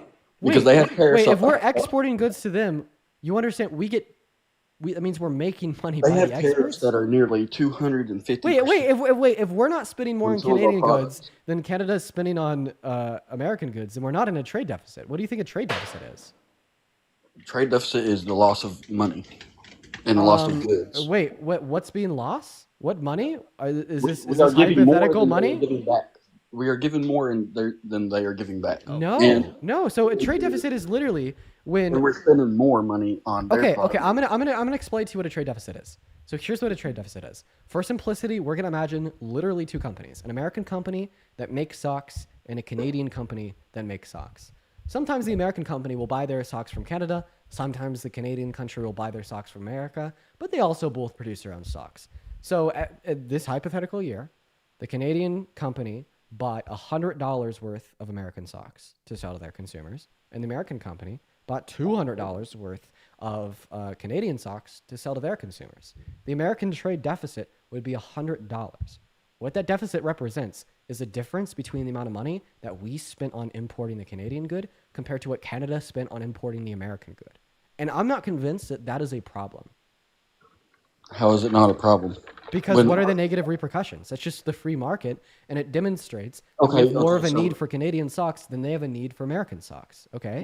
And? And that What's the issue? $100 that could be spent elsewhere, say on funding our own creators of socks and employing smaller businesses. But with it's less that efficient. $100. Wait. It's literally less efficient to Exactly. do so. Literally, right? Also, like if you're also penalizing businesses for having better products, and you're actually incentivizing there to be less competition. So if you prefer less competition and like American huge large corporations controlling even more than they do, right? Then you're gonna support that policy. Isn't this literally just like economic DEI? But isn't this what the problem is, though? What I'm trying to say is, why are we looking For American companies, yeah, technically, if you think about it that way. Economic DEI. Why do you support DEI? I thought that you guys hated DEI. Listen real quick. So it's a Just bad like thing when it's about Marcus minority disagree- communities in America, but Marcus it's a good thing when disagree it's with about my the American million and That's billionaires. actually an interesting point, Dean. Yeah, it like is. literally though, like you guys are so keen on advocating for DEIs. Soon as it, is gonna be on your position. Yeah, I want American interests first. I don't want companies outside of America benefiting off of our back when our back should be the ones that are being benefited on. Wait, but we literally So benefit. you want some equity and inclusion for Americans, right? I have no problem with anybody inside America. My problem is I get this woke people liberal those are off on of you. America. But you understand that we literally get a benefit from the money we're spending on Canadian goods, or we We wouldn't. do, spend the we, money we on do. That's why we buy the products, dude. That's why we buy the products. Okay. What you're trying to do, like if you put it in real terms, is you're trying to restrict people from buying products they would have otherwise bought so that you can force them to buy American products. If you No. want to incentivize people to buy domestic goods here in the United States I have to one good produce here, example. how about you start buying them yourself? How about you go to Donald Trump and you say, in your Trump hotel, you should have only made in America I have one good products. example. Because when I walk into the Trump hotel, and I made a video about it with Dean and Harry, right? It is the case that they were made in China. They weren't made in the United States. Okay, So but- we should look at Trump's own businesses, right? Why aren't they going to be, made in America? Can I bring up one point? Do you know when the largest boom to American the American economy largest boom was. What, but a boom in what sense? Are we In talking what about sense? Yeah, real like GDP? Like what time frame too? GDP and economic growth. Okay, GDP boom in what time frame? Our largest GDP came when we produced 80% of the stuff for pretty much World War II. Okay, so from the industrial military complex. I Yes. believe that. Okay, I believe that. Yes. So when we were focusing on making our own stuff instead of relying on China, which at the same time had roughly a similar industrial come up. You're thinking the $5. Why did we boom and China didn't boom? Because from China World was War still II? importing all their stuff and all that stuff, and We boomed from World War II because we had We- like we produced every all of our like own stuff. we had like every like man, woman, and child over 14 making bombs and guns. That's why. we produced all of our own stuff too around that time. Look at our Yeah, import. made, and made, export made a now. bunch of bombs, guns, and weapons, and Do it you was think all like a subsidized world by the war is American happening right government. now? I'm confused. It is. If you don't believe a world war right now is happening between Russia and So you think Ukraine, World right War outside III of- is happening right now already? I believe it is. We're in the early stages of it. Okay, so no, it's already happened, or we're in the early stages It's before already it happens? happening, but we're in the early Yeah, stages. you think the $5. So Donald Trump is so it's starting already World happening. War So just to clarify, we're currently in World War III under Donald Trump's presidency. Just to clarify, it we're started in under World Joe War Biden. III under Donald Trump's presidency, according to the guest on the live. No. Now watch him back off from that claim as soon as he No. realizes that No, was the listen. implication of what he No, said. that's not the implication of what I said. Because You idiot. World War II started in 1938, right? But America didn't get involved until 1939. 1939, and then No, it started in 1938. It was 1939 with. No, there. This is No. an objective measure on when the declaration of war came from the No, it American began Congress. when- it The began way declaration before. of war for American And then- 2. From American 2? What the fuck? No, listen. From Yeah, America. it was 1941 because of Pearl Harbor. No. December 7th, 1941. If y'all would just listen. Yeah, I am. World War II started when Germany invaded Austria in 1938. And then they moved on to Poland in 1939, early 1940s. Yeah. Russia. Yeah, 1939 is the beginning of World War II. Okay. That's at least how I learned it growing up. Okay. Would you blame the president of America in 1938 for being inactive and not saying, hey, Hitler's doing bad things? Actually, I actually do think yeah. that is like gonna fall culpable Well, to the that's the president same thing. and the that's people of same thing America. that Biden did See, thanks so without much for the stopping galaxy. Putin. What? He was the one who actually called out Putin. Trump is the one that bent the knee to Putin. What are you talking wait, about? no, if we Trump wanna- was saying Putin Trump is bent right. the knee to Trump Putin, had his but what? operatives like Charlie Kirk saying Putin was right. Yeah, we Okay. also just keep in mind if we want to make an equivalence between like the major parties in America today compared to like the parties that existed in America like pre our involvement in World War II, where some people are like we just one second like the isolationist individuals that wanted to be involved in World War II to protect humanitarian rights. The Democrats would have been the people that wanted to join like the UK and Russia on the European front to fight Germany. Meanwhile, the Republicans would be the ones that wanted to be non-involved. Like the Democrats were the ones that wanted to fund Ukraine, give them money and weapons, and support them in their effort against Russia. Meanwhile, the Republicans have been the ones saying stop all funding, stop all involvement, America first, Ukraine never. Okay, so y'all Wait, I have a question. Ash, did you vote for Donald Trump? Of course, but y'all ain't gonna let me talk because I've already been on here. Yay. Wait, you said Putin was right in the comment section. Do you actually Yeah, Putin cares genuinely about his believe people. Putin was right? Yeah, absolutely. Did you wait? If Putin cares about his people, how come he doesn't want them to have the best leader? Why does he always let people go over there when y'all trying to like? Can you answer my question? Because he literally kills the political opponents that run against him in the elections. Yeah, just like Biden tries to do to his political opponents. Ash, I have a question. Who would you rather be? Wait, I have a question. Who would you rather be president of the United States, Joe Biden or Vladimir Putin? Putin, because we Putin. Joe Biden. Both Joe of you? Biden been lying since 1984. Wait. Joe Biden's a liar. Wait. Shut the fuck up. Stop talking to me like that. Who the fuck you talking to, bro? Both of you. Oh, disrespectful motherfucker. Clarifying that both you Ashbash and you Redneck, fitting name, would prefer Putin to be president over Joe Biden. Dude, yes, When's the tenfold. last time you saw Putin fall? I mean, Dude, they're just straight pro Wait, Russia. wait, pro wait, Putin. wait, wait, wait, wait, wait, wait, wait, wait, wait, wait, wait, Hey. Redneck, you Put it just this asked way, me bro. when is the last time I've seen Putin fall down the stairs? When is the last time you saw Joe Biden invade another country, kill their men, kill their women, kill their children, and try to claim the land because he thinks he has a Wasn't he genuine vice claim to president it being under his? Obama when Obama was drone striking schools? Oh my Wasn't he God. vice president when Obama Oh was my drone striking God. schools? Jesus fucking Christ. Was he not vice president when Obama was drone striking schools? I would disagree with absolutely any fucking drone strike of any fucking school. Okay, But just to then- clarify, why are you you think being a that hypocrite? Donald Trump, sorry, not Donald Trump, you think that Biden is just as culpable for human rights violations Yes. under the Yes. guise Yes. of claiming other land as your own and ethnically cleansing Yes. those on said land Yes. compared to Putin?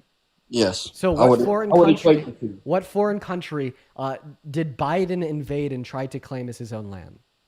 Do you not remember how Libya played out? So Libya is a part of America? We were trying to make it I forget what the exact thing was called, but something about the oil investment of America or something. Dude, I just me. no, I just really like. Well, I just we- I we- just want to hear we- how. Oh, hold on. Here, next question. Next question. Kamala Harris, right, or Vladimir Putin? Putin.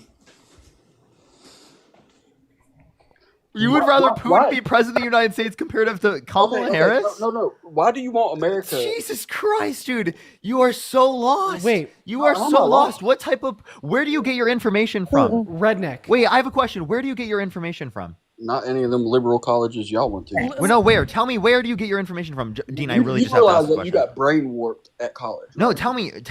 I literally I got an economics degree. Most of my professors were like literally right wing. So don't even get me started on that. Secondly, can we talk about this? Please answer the question. Where do you get your information from? Like genuinely, I'm concerned. I get my information from all over. I didn't the ask place. you. I didn't ask you. We'll talk about that in a second. Redneck, I'm asking you right now, and then I'll ask you, Ash. Well, after you ask Redneck this question, then I want to ask Redneck a question real quick. Okay. The majority of the information I get comes from like the CIA website, you know? Okay, whatever the fuck. I guess that's your answer. So, Redneck, just to clarify, I'm going to ask you a couple questions. You would prefer Vladimir Putin to be the president of America than Kamala Harris, yes? Yes, Kamala Harris would tank our economy and put us into a greater depression than what was it in the 20s. Okay, one question. What? One question. Name one of Kamala Harris's economic policies. Well, giving people $25,000 to buy homes and shit. Where's this money come from? How are you getting the money? What type of form is the money coming in? I'm Just not let me play this out real quick. I'm not Name finished. one of Kamala Harris's economic policies that would send America into a depression. Continuing to globalize our economy. So How so? Like global what policy? commerce is What policy? bad? What Yes, no. What globalism is a policy in bad globalization? What policy Globalization that is globalizes our economy? Globalization is a bad thing. What policy led to globalization? All these free trade agreements that we enter in. Free trade. So you and want all to these- limit free trade? What happened to capitalism? I have a question. Would you prefer Vladimir Putin over Donald Trump? Because during Donald Trump's first term, he brokered the USMCA, which served to further the globalization of commerce. Yes, I'd rather have Trump, but The live got banned for harassment and bullying just for a day. We're not going to get that appeal back. Dude, Jesus Christ, man.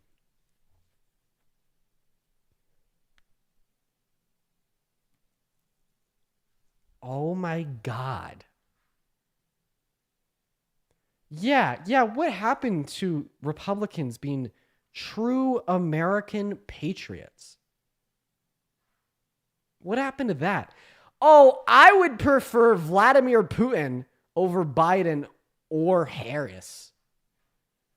Yeah, you fucking Russian bot paid by the Kremlin using Putin's blood money to buy yourself lunch. Dude, that had to have been AI. That had to have literally been a Russian AI experiment. I'm not even kidding.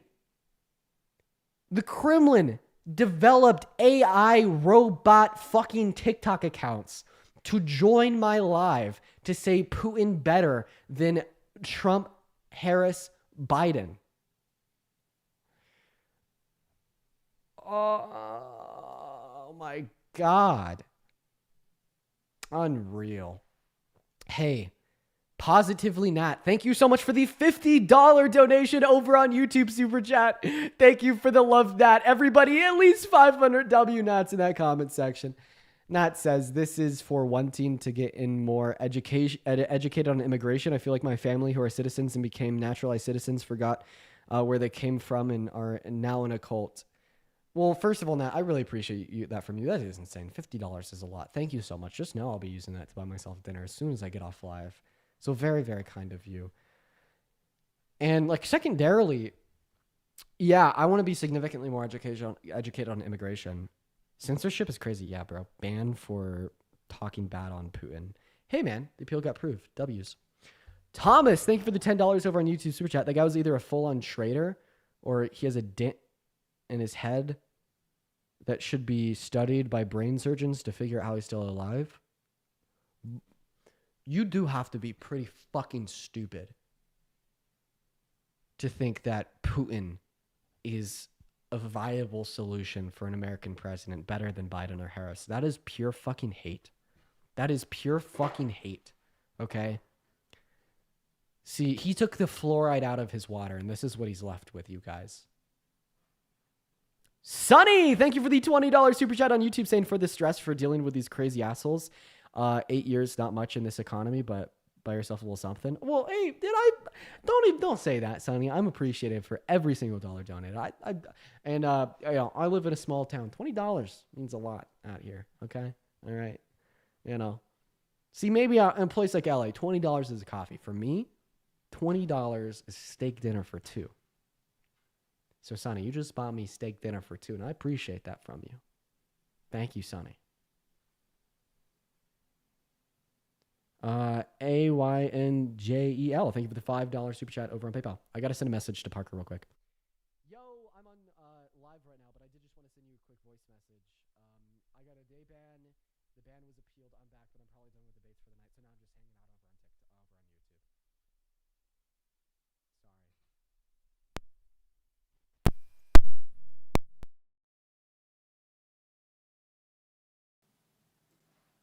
I'm back.